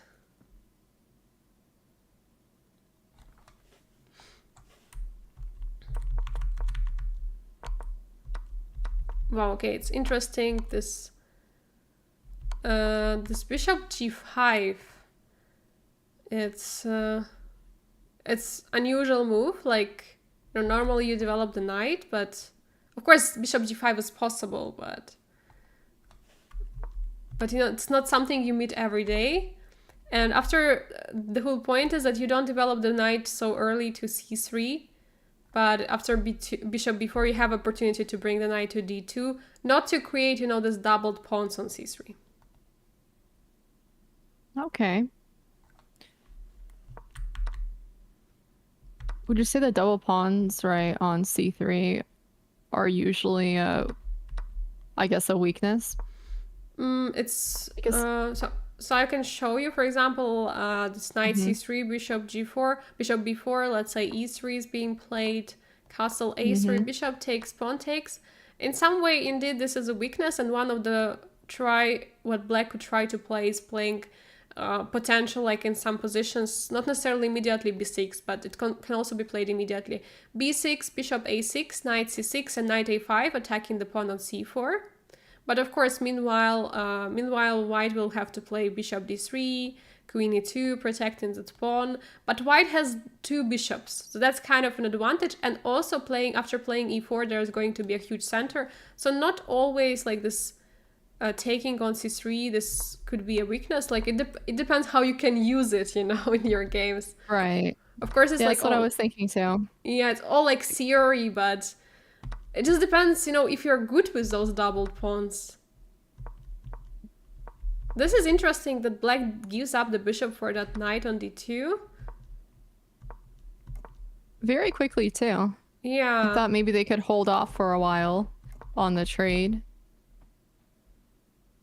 White grabs the center with d5. Knight g3. Okay, everything looks fine so far. Yeah, there is like this space, on the queen side. That's why white has some slight advantage here. But I think both are kind of even. Just white could be better slightly because of this advantage on the queen side.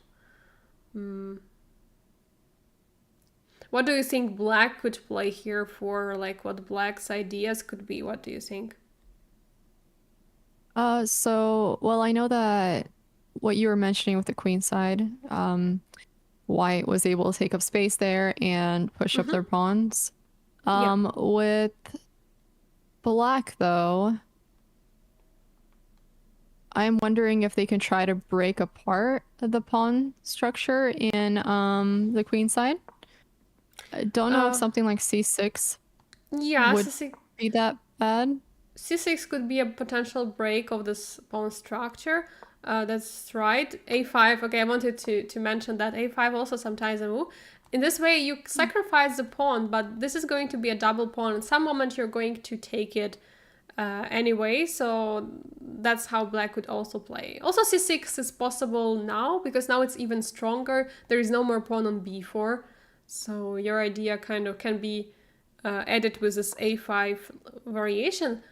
One thing is very interesting here, that Matlakov is pretty low on time, almost like double less time than Sarana. So 4 minutes, while Sarana has almost 8 minutes.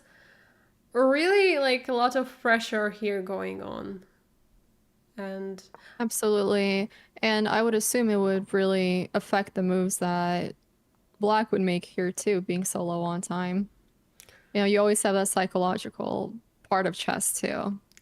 For sure. Yeah. Sometimes time is definitely a huge part of it, right?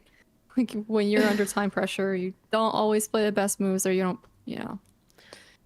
But it's very hard psychologically. Of course, players are playing so many, matches and tournaments, but like the fact is that in this current game, it's like Armageddon. So normally the players know if they win, it's great. If they lose, of course, it's bad. They don't want to lose. But if draw, it's like, okay. But in this case, for Sarana, there is in his mind, draw is not okay, Normally draw is fine. Like, okay, you share some, rating points, maybe +1 point or plus 0.5 or minus, very small minus, depends on your opponent's rating. But in this tournament, where it's knockout event, it's elimination here, what is happening, here's draw is not enough. And I think that's the most important psychological factor right now, that you have to push for a win with white. That's very difficult to do. Yeah, that's a very good point. I didn't think about that, but that makes a lot of sense because what you mentioned, you're going for the win. There is no draw here. Otherwise, you lose. So trying to find that move or that sequence or idea that could, create some sort of advantage is extremely important here. And that definitely adds much more pressure, as you mentioned. Yeah, but now actually I think that black is the one who is putting the pressure. This a5 was a really huge move, blocking this whole idea of attack with, c5 push for white on the queen side. Even though there is an extra pawn there, it doesn't mean much for now. But e3 pawn is getting, very weak, and knight on c5, I think it's a king on the board. Okay, knight on d4 is also good, but there are no real squares for the knight to go. That's why I would say the knight on c5 is much better, because there are also opportunities to jump for knight e4. Okay. Interesting idea. I was thinking, well, the knight on d4 also seems pretty good, but would it make sense to possibly play knight to b5? I'm not quite sure though, because there's a lot of tension on e3 right now. So there's a lot going on. Yeah, for sure. For now, there is a huge pressure here. I think that what black should think is how to build more and more pressure on this. Meanwhile, Sarana trying to probably think how he can untangle himself, because it is indeed still a Armageddon game. He has to try... Wait. What happens after queen f4? And it's what's happening. Yeah, they just take, right? And then...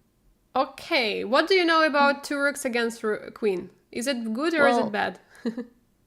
I think it's supposed to be, I may be wrong here, but objectively better to have two rooks. However, I'm not sure because I can't play with two rooks against the queen. The queen is so tricky, and you always have to keep your rooks on the same file or the same rank to defend each other. And it's not the easiest, I guess, play or position to play with the two rooks versus a queen. So I honestly don't know. If you have any input or any advice on that, feel free to share, because I've always found it very difficult.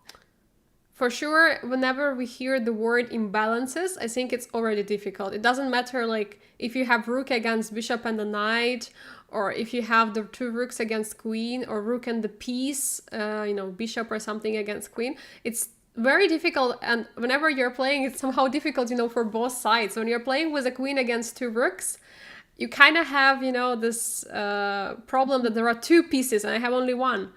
In this case, whenever it happened, when this happened at this position, actually, evaluation bar was showing that actually black didn't have any problem. But what happened in the next moves is that just a few inaccuracies led to this nice f5 push.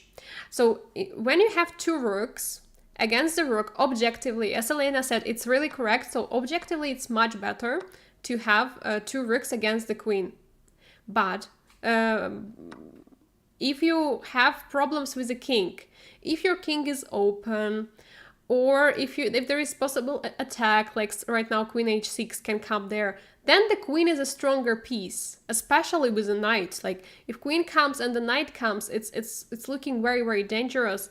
So I think earlier there was some kind of mistake which black did, because now, okay, rooks are targeting these pawns, but if king is being checkmated, there is going to be a huge problem, and that's going to be elimination for black. Absolutely. Just looking at this position, yeah, I understand. White's queen can cause so many problems. The rooks can't easily come to defend either. The result is there. There has been a resignation. This position, I was saying, it's very instructive for us and our viewers. What was actually a problem in this position? Because we saw like queen f4 was such a nice move. You take a rook, you take the second rook, and now it's white to move. Okay, king h2, of course, going away from the check. Rook f1 is already a question mark. Maybe what was missed is the idea of this, knight f3 and f5. And some other move. Okay, let's ask the computer. Let's ask the computer. The computer move is rook a1 immediately. So he went for rook a1, but a little bit later. And in this position, if f5 happens, what is the reply? Oh, wait. Oh my god, there is rook e1. There is a checkmate. Oh my god. Really? In this line? Oh my god. So that's the whole point, that this rook to f1. But okay, then probably rook to a1, knight f3, not allowing rook to e1. What to play? Computer is saying rook a2, pinning these pieces. Idea, there is no f5 anymore. Okay, it's very tough with the rapid. I think in the classical, probably he would figure it out, but in rapid it's pretty tough to see such details. And so dear viewers, if you have two rooks against the queen, don't create an attack against your king. So like, don't let white attack, because as you can see, immediately evaluation bar goes up. And basically, if the king would have been safe, then the rooks are much better, because rooks can easily, capture all the pawns and attack on g2, for example, and try to win. But in this position, unfortunately, it's over for black. Yeah, those tricky queens. Yeah, and actually, just want to remind our chat is that, guys, you can always ask some questions about, the players or any position, or, maybe some also other games which is played in Division 2 or 3 or anything, or personal questions to us, about chess, about also non-chess, and you can ask basically everything. Okay, of course, just keep the chat positive, but yeah, you're welcome to ask some questions. And there was a question actually to me, I just saying that someone was asking about my rating. I'm not a title player, unfortunately. I would like to be, but I'm having around 2000 right now. I'm aiming for 2100 to become Women FIDE Master. That's my current goal. And I could have been title. I could have claimed Women Candidate Master, but I am aiming for Women FIDE Master. And Elaynah has 1800, right? And she's trying to improve, playing chess for almost now almost 1.5 years. Yeah. Yeah, definitely. I've been working once again, like I mentioned, on strategy mostly. I think that I have not studied too much opening theory, but eventually I want to get into that. I think it may just be a little too soon still, though, for me. But you're playing almost every day a little chess. It's basically without any breaks, for 16 months. It's really impressive, to be engaged with something like this. Not really a girly sport, right? No, not really. But chess is a lot of fun. Yeah, And it gets you thinking. Yeah, and I think Problem solving. I think that's also what very nice for both of us. I think that we found, this place, in the, streaming, and we found our communities, which are absolutely wholesome, and so many people, supporting and encouraging us to improve in chess. That's really amazing. Absolutely. I would definitely agree with you on that. And just having the opportunity to do something you're passionate about, right? And invest that time into it. Yeah, exactly. I was thinking now that maybe we could check the brackets about the results. What are the current results of the, of the quarterfinals? Because there has been already so many decisive results. We already seen that actually Hikaru was out because he lost in that game. Oh, 1 second. Okay. I think here we have the brackets of the quarterfinals of the winners. And basically we can see that Vincent Keimer won against Jeffrey Song with 3-1. Then we have Benjamin Bok 2-1. They're still playing the fourth game, so it's not over yet. Artamia beat Hikaru, and Ronan won against Savan. So yeah, those are the players who won. So currently there is only one match which is still ongoing, as Benjamin Bok against Samuel Sahakyan. About the losers brackets, actually, one moment. Here we have Anish Giri, who won against Peter Swidler. Unfortunately, we missed that game because there has been so much action in the winners bracket, so we couldn't really follow that, unfortunately. But Rauf Mamedov won against Alexander Shimanov, Yuan Yi won against Haik Martirosyan, and David Anton against Samsidin Vohidov. And I think maybe it's also a perfect moment for us to remind maybe the format of the event, what is it all about, the information about the Champions Chess Tour and the Chessable Masters. So here we have information about the Champions Chess Tour. What is it about? It basically consists of the 4 events, which are played in 8 days. There are 3 different stages: play-in, division placement, and division play. We currently are in division play in quarterfinals. And yeah, there are, of course, finals. Basically, each winner of the division, of the first division, is going to the finals and becoming a champion. Who knows who was last year's champion of the Champions Chess Tour? I'm asking the viewers, who was the champion last year? Okay, so far no replies. That's actually very interesting. Okay, I think Elaynah, you know, right? Who was last year winner? Was I playing chess last year? I mean, that time last year is the question. Like, who won Chess Champions Tour last year? Like, if you know that. Actually, I'm not too sure. Because, yeah, I think that I need to pull up Wikipedia. That's what I gotta do because Exactly. I don't think I was playing playing yet, so I wasn't too into chess just yet. But we already have actually the right answer. Magnus won last year. So yeah, Magnus won last year. I was gonna say Magnus, but I'm like, I didn't want to be wrong. Of course, yeah. But yeah, I mean, if you even say something wrong, it's okay. Like, Magnus is one of, like, he's a current top-rated player in the world, so it's like fine.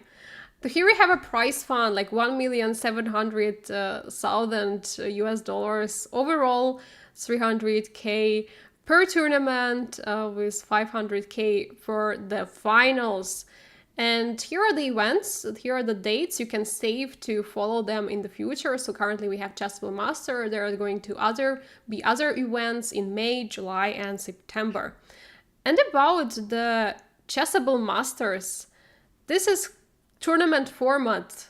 A little bit maybe confusing, but it's when you're in it, when you're watching commentary, I think you understand it pretty well. So we have qualifiers first of all. Then if you go through with this qualifier, if you're like a title player, grandmaster, then you can play there. Top 3 people can qualify, and there are play-ins. Basically, there are these play-ins are open to be played for all grandmasters and top 3 qualifiers from this qualifiers event, which happened before, and top 69 players are promoting to the division placement, which happened on day 2. And basically, for this division placement, it is being decided in which division you're going to play, and that's where we are right now in the third on the right division play. We have actually day number 4 today. We're having quarterfinals, and we're actually focusing on division 2 and 3. The main chess.com account commentary focuses mainly on division 1. So that's actually about the Chessable Masters. And yeah, That's what we're here for. And maybe the time control one more time to remind: 10 minutes plus 2 seconds per each player. And in case of Armageddon, of course, the players are playing without increment and bidding for a lower amount of time. So yeah, that's how it works. Okay.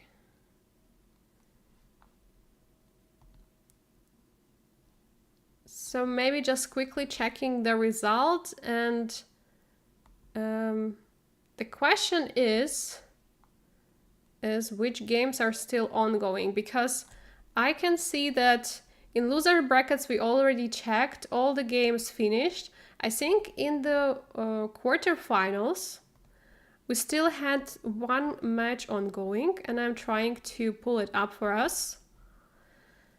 It's probably the Benjamin Bok. They have been playing relatively slow today. And this is the current position. Okay, I don't think we will go to the, opening, because it's already so much going on and white is so low on time. So I guess we just keep here. Benjamin Bok against Samuel Sahakyan.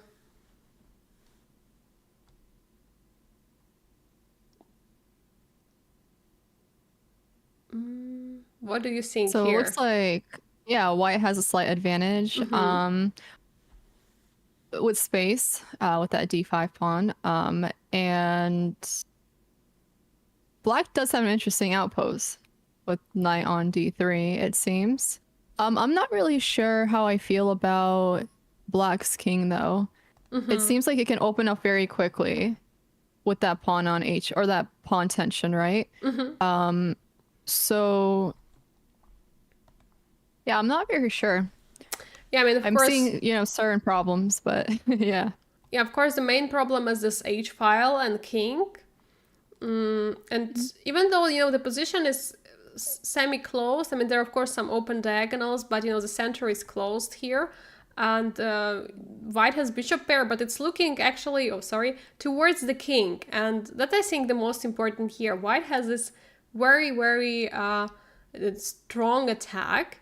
And I would be really, it would be really hard for me if I was black in this position. Obviously, black would love to create something on the king side, like trying to push the pawns, but black simply doesn't have so much time for that. And that's why, they have to find a way how to hide with the king, not to get checkmated. Yeah. Okay, so knight to f4 giving up a pawn here. Seems to be the play. It's pretty tricky in a way, because earlier the bishop was blocked on d7, and now since black gave up a pawn, then the bishop is open, and there is some counterplay. Sometimes you're sacrificing the pawn like this. It's very typical for example, king's Indian defense. Knight jumps to f4, giving up that pawn, but bishop is being active. But I think in this case, queen became even closer to the king. So yeah, and there's also d6 here, possibly. And then ideas with, h takes g6 and possibly h5. Yeah, exactly. So he's playing queen d6. I wanted to say that I have not seen first queen d6. I was looking at the king, but queen d6 absolutely taking the pawn. Now bishop e5. Yeah, trying to create some...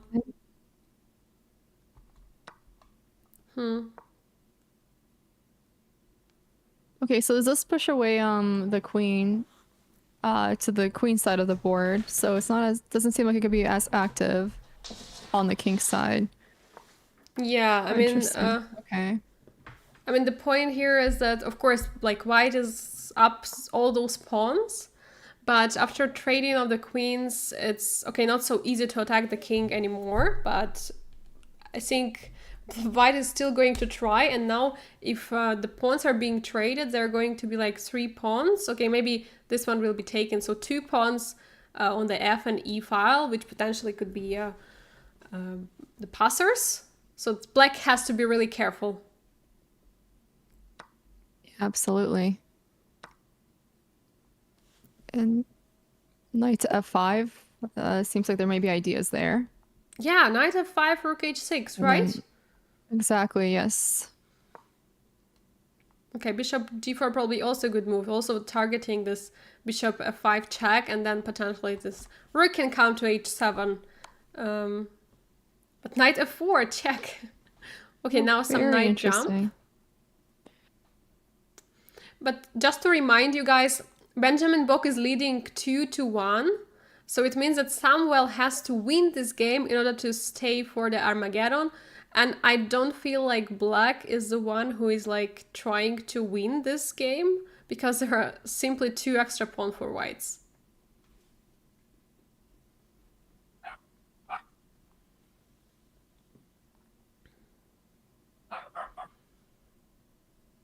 Okay, maybe there was still some kind of idea to create. Oh, c3. Oh, nice. If you take, there is rook c3 checkmate, right? And Benjamin Bock has Wow. like 10 seconds on the clock. Okay, anything can Wow. change.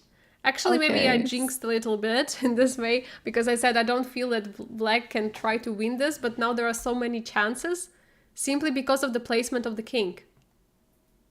Absolutely, but bishop to f5 is interesting. At least it creates an escape square for that, king on g4.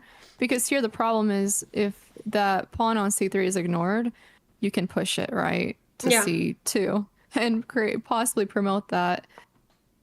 Oh, okay, Oh my so god. very interesting. The boss kings are in trouble. It feels like, Yes. if Black had 2 moves to play, it would be a game over, right? Takes and rook c3 checkmate, but there is always knight jump you have to count with. Like knight e2 would win a piece. Knight e2, knight f4.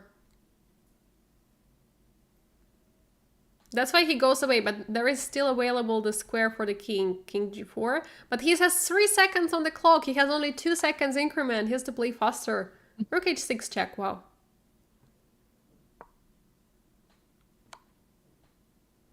Okay. Okay, now there is no more checkmate.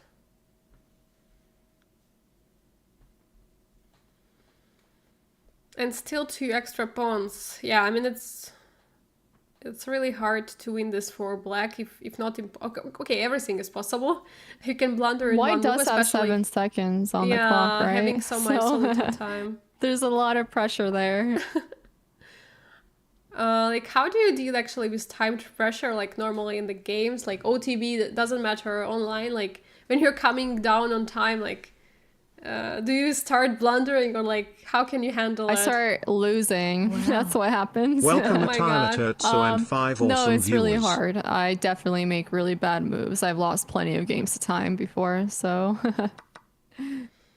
Yeah, exactly. Like, this is also one of my, problems, but also in the OTB games and classical games, I can spend so much time, in the opening, and then later I would really desperately need that time, but then I have like 10 minutes on the clock, and it would not be really enough, because there I would really need those time which I spent earlier. Sometimes it's really annoying that you're absolutely. like losing so much time, and then you feel like, oh, it was unnecessary, because in the opening, like normally you can just play moves faster than thinking about them for like 20 minutes, like I used to think. Yeah, I think eventually you learn in chess that you need to recognize the difference between critical moves versus just, a move, right? Or else you end up wasting a lot of time. That would happen to me all the time too. It did help to learn my opening theory, but I would still struggle because I think that a big part of it was just looking for tactics that weren't there and making each move seem like it was critical or acting like it was critical when it wasn't. So it really does help with the time when, if you don't see something, you don't try to Yeah, figure out exactly. something, like, calculate for no reason. Oh, Okay. wow, a blunder. But I don't know why it is exactly okay. Probably, yeah. But now this was not possible because rook f4 winning at the bishop. But I mean, it's not really a Okay. blunder. And I think in this endgame there is no danger for black. For white, because bishop and rook are both covering this b1 square, like bishop e4 and Basically no problems. Black cannot promote that pawn, and okay, now bishop d2 is a threat indeed, but okay, actually, yeah, you can go for like kind of a checkmate.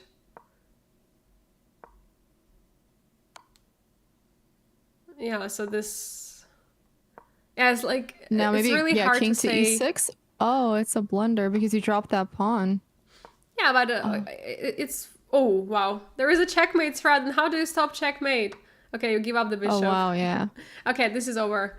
This is over, and Benjamin Walk is winning and kicking Samuel to the losers brackets, and he's proceeding to the semifinals. So that's actually all for the Division 2. All games finished. Wow, so we finished pretty early today. Yeah, but Division 3 is still there, so let's see what is happening there. Maybe there Oh. are still some games ongoing. Yeah, let's check it out. So Grishuk against Santos, he won by basically forfeit. So James Santos didn't arrive, as we said earlier. Sarana Matlakov, we were looking at the game. Sarana won that game. He's moving forward. Indic against Safar Lee. We didn't really follow this match. I suppose it was very interesting because all results were actually decisive. 3-1. 3-1 was a victory for Safar Lee. Paravian against Murali. Either they played just 3 games. Okay, but they played 3 games because 2.5 points. Okay, Paravian won against Kartikeyan. He's moving forward. And about loser brackets. Loser brackets. Okay, maybe. Yeah, let's probably go through all of them. So Mikhail Antipov won against Ponomaryov. Then we have Bogdan Daniel Diak, who won against Cristobal Henriquez Villagra. We have, Tabatabay actually pretty early beat Kirill Alexeyenko 2-0. Lisi Sargisyan, Lisi won against him. We have also Alexander Bortnik beating Kasper Perum. As well, we have Christopher Yu winning against Abhimanyu Mishra. Both actually very young players, you can see by the photos, yeah, so young. Yes. Oh wow. Christopher looks very young. Yes. Kuzubov won against Nikita Meshkovs, also by forfeit. Meshkovs didn't arrive because he's playing Bundesliga. And Alexander Rakhmanov won, Bardia Danishvar won against Alexander Rakhmanov. So this is loser brackets round 2, and we still have round 3. I don't know if the game's finished or not, so let's try to check. So loser brackets round 3 of Division 3. For some reason it's saying 1-1, but okay, probably this game Bogdan Daniel Diak won. I guess we are expecting the Armageddon in this game. Then we have Mikhail Antipov winning against Christopher Yu. Pretty upsetting because Christopher Yu, is a very young player, and would be nice to see him playing, but it's chess. It's happening. Bardia Daneshvar beats Kuzubov, and Alexander Bortnik won against Igor Lisi. So all of these players are promoting. I think we might still have one game. So this Tabatabay against Bogdan Daniel Diak. I think there should be an Armageddon game. And I think that might be the last game for today. Wow. They went by pretty quickly today. Yeah, because, yesterday there has been like 2 matches of Division 3 of this, four games. So we had 2 matches per 4, so 8 games altogether. So it's there were so many. Yeah, so many games. Yeah, and today we just have 1 match, 4 games per each division for the winners, and for losers it's always just 2 games. Of course, there is always Armageddon game in case it didn't work out. And yeah, we have this two rounds for the losers, because I know it's a little bit complicated format, when we are explaining it. But basically, today losers had to play, 2 games, because the loser basically who lost in the winner bracket, they're coming to the losers, and they're going to play tomorrow, and that's going to be like this. So let us just see if Tabata Bay is going to play against Diak the Armageddon match. And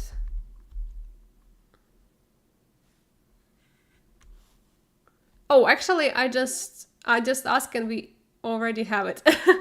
Okay, starting position. Not yet. The moves have not been made, but we're just suspecting. We're just suspecting players to start very soon. Actually, very interesting that we didn't have so many Armageddon games today. Yeah, you're right. There were quite a few yesterday. Yeah.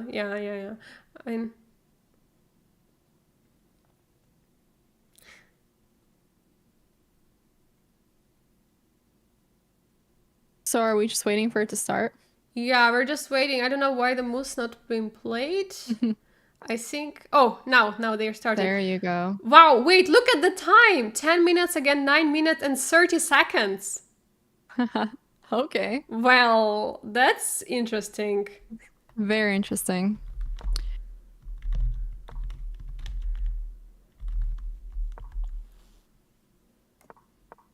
Wow.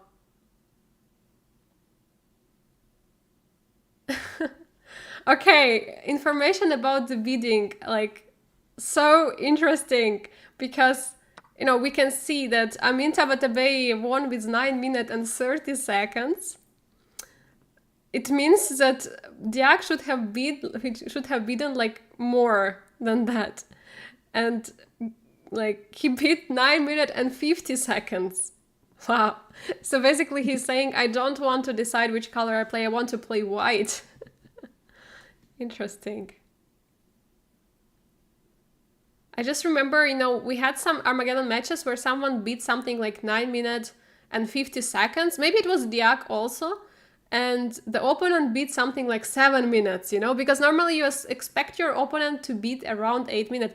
I think maybe Tabata Bay knows that Diak is a player who used to beat, this high number with 9 minutes and 50 seconds. And maybe that's why he used this fact and tried to beat this, 9:30. And basically saying, okay, I know that you want to play white. I know that you're going to beat 9 minutes 50 or something, and well, it worked out for him this way. Well, there you go. No, but I think really like for half a minute, like for 30 seconds, having this draw odds, it's really nice, win. So like you're basically, if it's a draw, you're winning the match. And okay, the games of them has been decisive so far. So first game was won with white of Tabata Bay won, and the second game Diak won with white pieces as well. So kind of maybe that's why Diak is saying, I would rather play white and try to win. Yeah. Very understandable. Yeah. Exactly. So the reminder for the viewers, there is no increment in Armageddon. That's why it's called Armageddon. So because of course that has been an increment, you could say, okay, I can play with like 5 minutes against 10 minutes, but there is no increment, so you cannot really afford yourself to play like this. So maybe just going slightly back to the opening. So we have here some kind of Queen's Gambit with this E3, B3. It's hard even for me to say what is this structure. Okay, sometimes you do want to fianchetto the bishop to B2. Not so typical. And here we have, a symmetrical pawn structure in a way, because, pawns on B and A files, and as well E, F, G, and H. So the pawn structure is symmetrical. It means that probably not much is going to go on, but there's certain imbalances you should focus on symmetrical positions, right? Or certain, I guess, I guess you would call imbalances maybe, or Mm-hmm. ideas. I believe that one is trying to gain tempos. Yeah, It, the point, in this position, which are like kind of more or less balanced, or more or less wait a second, there's some kind of mistake. So I quickly finish my thought that in this position is it's closer chance to play a draw than to win for some side, because if you would have, for example, not pawn on e3 but on d4, and it would be like isolated pawn, so then you would have, probably more chances to win, but also to lose. Yes, because it's not symmetrical position. And in this position, basically, any kind of advantage can be crucial. So if, for example, let's say someone is up a pawn, then it means that most likely this person is going to win. In this position, I'm really curious, what is this knight f3? Why is it saying it's a mistake and currently saying -2 for black? I'm very curious about that too. I was looking at it a little bit, and I don't see anything obvious right off the bat. I was thinking about something like h6. That was my like idea, like play h6, trying somehow to, you know, maybe considering to take, but probably I don't really want to take that knight. Let's ask computer. Let's ask engine. What is it saying? Bishop b4 check. Okay. Hmm. Trying to understand how we can. So the thing is here: bishop b4 check. Knight goes back. What if it... Okay. We win the pawn. Yeah. So that's not really Right. possible. So bishop to c3, and then if queen takes, isn't there the problem of h6? And then, well, the knight can always go on h3, but then I see knight to e4 possibly here, but I don't know how that would affect the position too much. Yeah. Sorry, I didn't have arrows to draw, but hopefully that made sense. Okay. Bishop c3. Yes, it doesn't. It's very Wait. bad because of the knight to e4, I think. Now, yes, exactly. So now Yes. h6, knight h3, and okay, I guess there is knight e4. No, it's saying, g5, g4. Okay, it's a little bit deep. And then there's like no escaping it. Once again, it's that, knight in the corner and the edge of the board that becomes a problem. Yeah, very important question, I think, in the chat regarding this knight f3 move, because the question is why not to castle? And I'm also thinking like probably castle is the best way to protect the pawn on g2. Why not to castle? But yeah, you just castle and you just protect the pawn. That's knight f3 move just allowed this extra option of bishop b4 checking, and computer is saying so after the check you have to move your king to e2, so that you cannot Wow. really stop, you cannot really block the check. It's that bad. And you can't block the check back with knight d2? Yeah, because the pawn is hanging there. Oh, because the pawn is hanging. Oh, I see. Yeah, that's a huge problem. And, we just went over bishop to c3, so it does make sense that king to e2 would be the most viable Yeah. option here. So that was actually missed, but again, it's like pretty deep idea if you have to play like h6, g5 with a threat of this g4, but before that you have to trade the bishop, and that's why it was missed. Of course, the grandmasters are not engines here, so they sometimes don't find this ideas, and h6 was finally played here, knight h3 and rook ac8. Queen e2, very useful move, another prophylaxis, I would say, removing the queen from the c file, so that there is no opportunity for black to use that pin.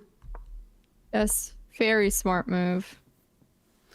Yeah, I mean, it's really good, because in this position, I don't think you have any like active moves. So probably, okay, something like a4, you would like maybe to stop such ideas of a6, a4. But if you immediately have this rook here on the c file, and you're like, you have this time, still there is no danger from black coming, and you just can play this queen e2 and remove the queen from this danger and just keep on playing the game by improving your piece. Sometimes players are trying to play fast and try to attack something, But you just have to take care also of the threats which your opponent is causing, and that's really instructional, I think, instructive. Yeah, and sometimes when you have a pin such as that one, you may miss something, right? You may think that you have it under control, and then if you miss one move or two moves, you can end up in a lot of trouble. It happens very often. Yeah, exactly.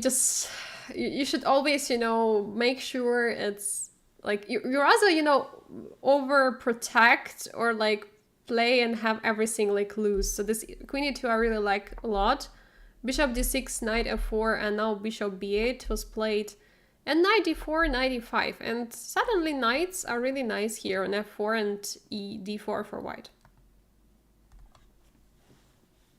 Yeah, absolutely. It's targeting that c4 bishop right now, and So can last jump move to was knight g4 e5. later too.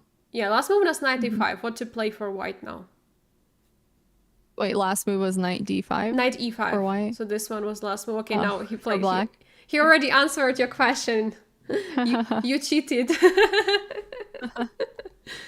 Sorry, I yes, totally would have played bishop to a6. That's what I was gonna say. Yeah, you see, like you're thinking like a super GM.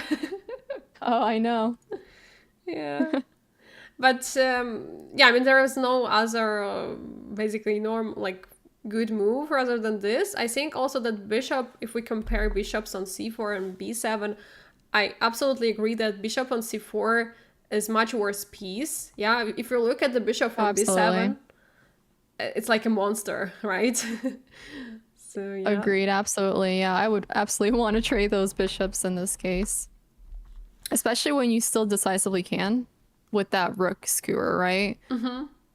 Because giving black the opportunity to not allow that trade of bishops is so problematic. Those two bishops, the dark square and the light square one, aligned towards the king side is extremely scary.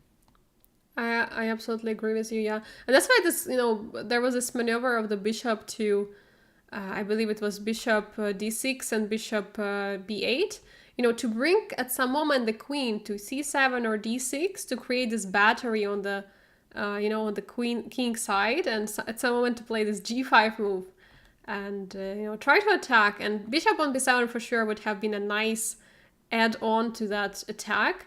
In this case, we don't have that bishop anymore, so white can be slightly happy. But again, position is kind of symmetrical.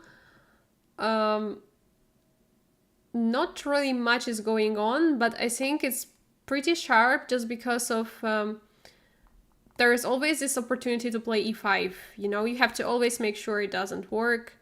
Of course, there is for now this knight c6 as a move, so that's why queen was protecting. But okay, they decided to trade. Okay, bishop f6. Okay, automatically attacking that weak g6 pawn. So yeah, before we were actually having similar positions, and the question was also like about this, if you would like to sacrifice the bishop, not sacrifice the bishop, but trade the bishop for the knight. And yeah, it's always, you cannot say for sure what you would like to do with that bishop if you want to give it up for a knight, because bishop in the endgame is really, long playing piece, so it can play from basically from h8 to a1 in one move. Knight is not such a such fast piece in that regard. So that's why in a way in endgame, especially with the pawns on the both sides of the board, bishop is having more advantage than the knight. And also especially now knight is like on h5, a little bit awkward standing there, I would say. Yeah. I wonder what the other idea of that move was, or if they thought about f4, because sometimes it feels like when you make a certain move, if they can react to it and they can get rid of the issue instantly, almost doesn't seem to make sense to make it. But maybe there's a better plan there. I'm not sure, because knight h5 was threatening the f pawn, but I think one of the issues with I think one of the issues of this f4 move is that it weakens e3. So you have to always make sure it's going to work, because after f4 you're weakening e3, and there is dark squared bishop, the pawn is on the dark square, They can be always an attack. There was offered a queen trade. I absolutely agree with Bogdan Daniel Diak that he should keep the queens on the board because he's a current situation. He has to win this game in order to win the match. It looks very equal. It looks like, yeah, it looks like it's going to be a draw, but of course he should still try to win despite everything. Very hard, but he should try for sure.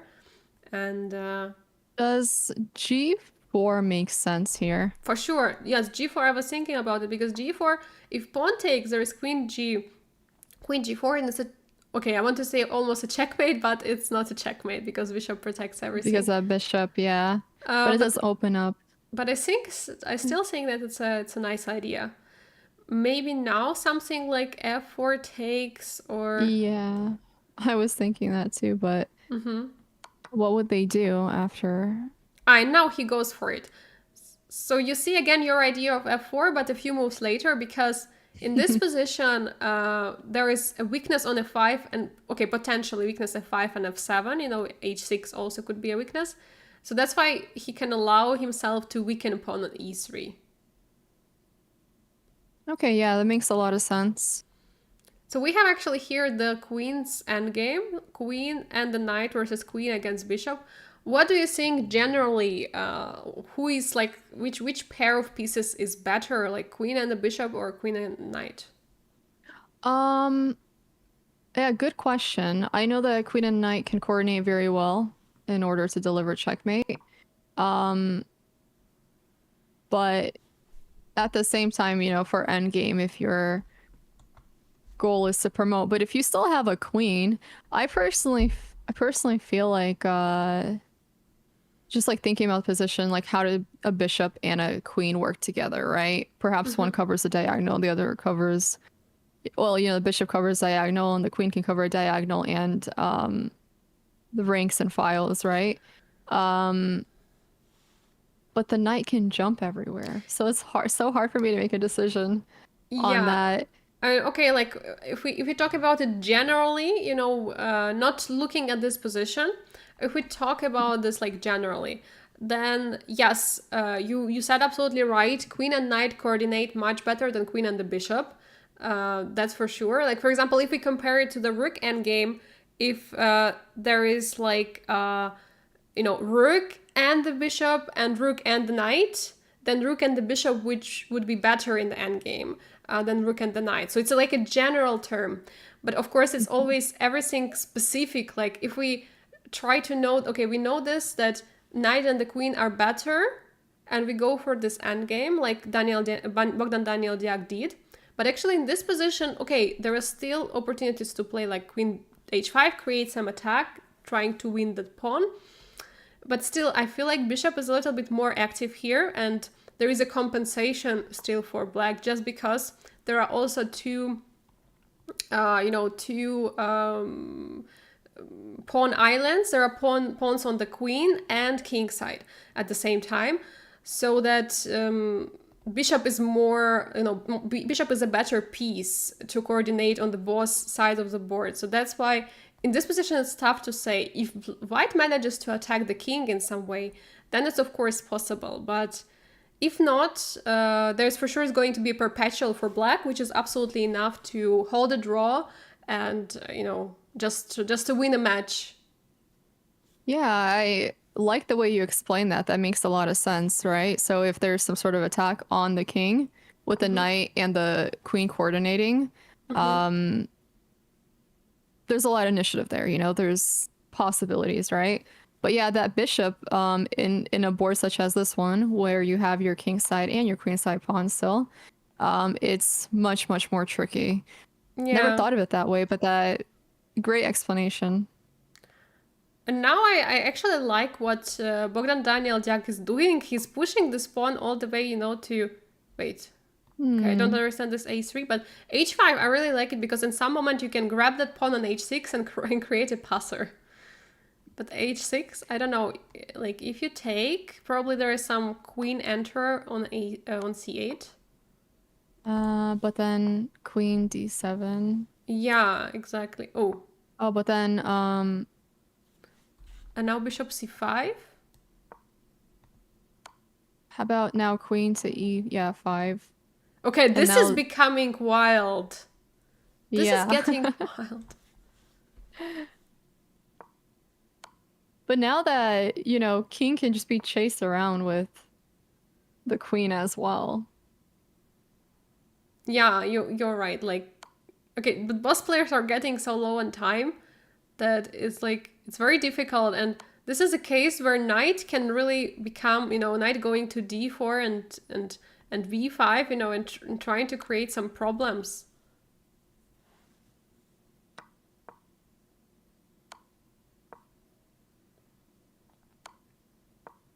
Oh, wait, is it a draw? No. Okay, he's trying to escape. Oh, no. He blundered it because before it was pinned. The bishop was pinned. So that's why bishop couldn't take. And now queen d5, bishop takes, and the players agree to the draw. Unfortunate. The time situation once again. I Oh, think yeah, got the him. time. The time trouble. Oh, no. Yes. Okay, It's a so struggle everyone can Amin understand. Tabatabai, Iranian Grandmaster, is moving forward. I think it was the loser brackets round 3, if I'm not mistaken. So he's moving forward to round 4, which is going to be tomorrow already. And Bogdan Daniel Jack, unfortunately, is being eliminated today. So yeah, that's life, that's chess, and that happens, guys. You should not really... should not always be sad about losing one game. Your opponents are also sad when you're winning, Don't forget that. Very true. So I think You have to get good at losing in chess. Anyways, yeah, what were you gonna say? Yeah, I mean, exactly. So I would like, probably now to check again the results of the second and third division. So what do we have here for today? Because I think all the games have finished. I mean, I'm sure all the games have finished. And maybe one more time recalling all the results for today. Probably starting with Division 2 quarterfinals, because it feels like it was so long time ago when they were played. And we will check immediately also the pairings for tomorrow for semifinals. Today was a little bit like less pressure than yesterday. Yesterday is so much hectic. We have less and less players every day.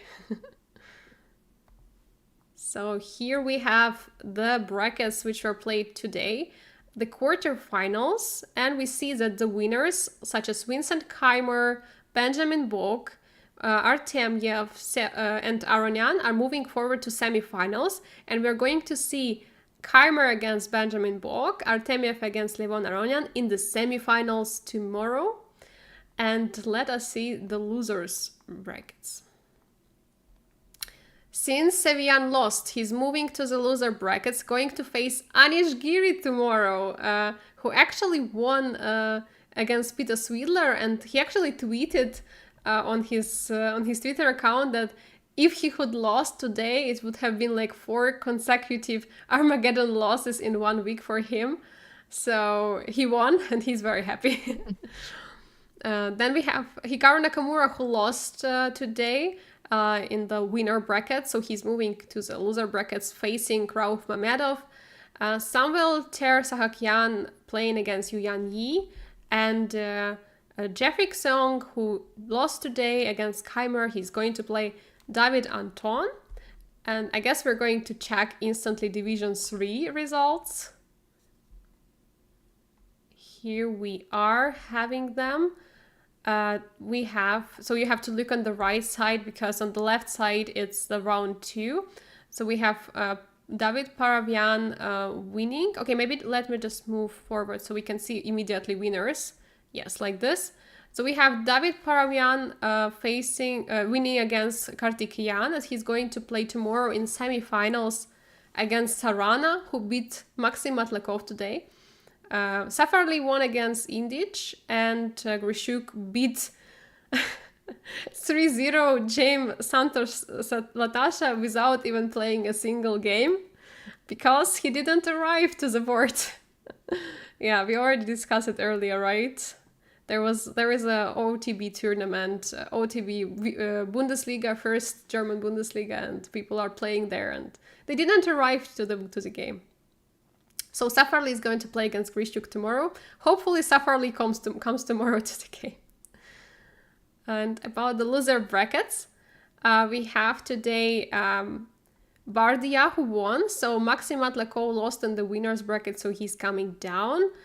We have Antipov facing Kartikeyan. Alexander Bortnik, who's going to play against Jaime Santos Latasa, who didn't come yesterday, but I think tomorrow he should come. And Alexander Indic against Amin Tabatabai. So that's how it's going to be tomorrow. These are the pairings for tomorrow. And yeah, I think it's also going to be really exciting and less games for us. So the more we can concentrate on the separate games. Very true. Okay, so I think it's time for us to say thank you to all of the viewers who have been here watching with us and supporting their favorite players, in this event, because even though it sounds like, okay, Division 2 and 3, but it's really like top players and top chess is being played, right, Elaynah? Exactly. No, the games were amazing today as well. I thought it was funny that there was a theme going on with the knights in the corners, but on the edges today. That's my main takeaway here. But yeah, once again, a lot of amazing games. And yeah, thank you everybody for watching. It's been a great time. And it was great commentating with you as well, Angelika. Thank you for explaining a lot of the concepts of chess and the opening theory as well. I feel like I learned a lot today. And I'm sure great. Plenty of people in the chat did too.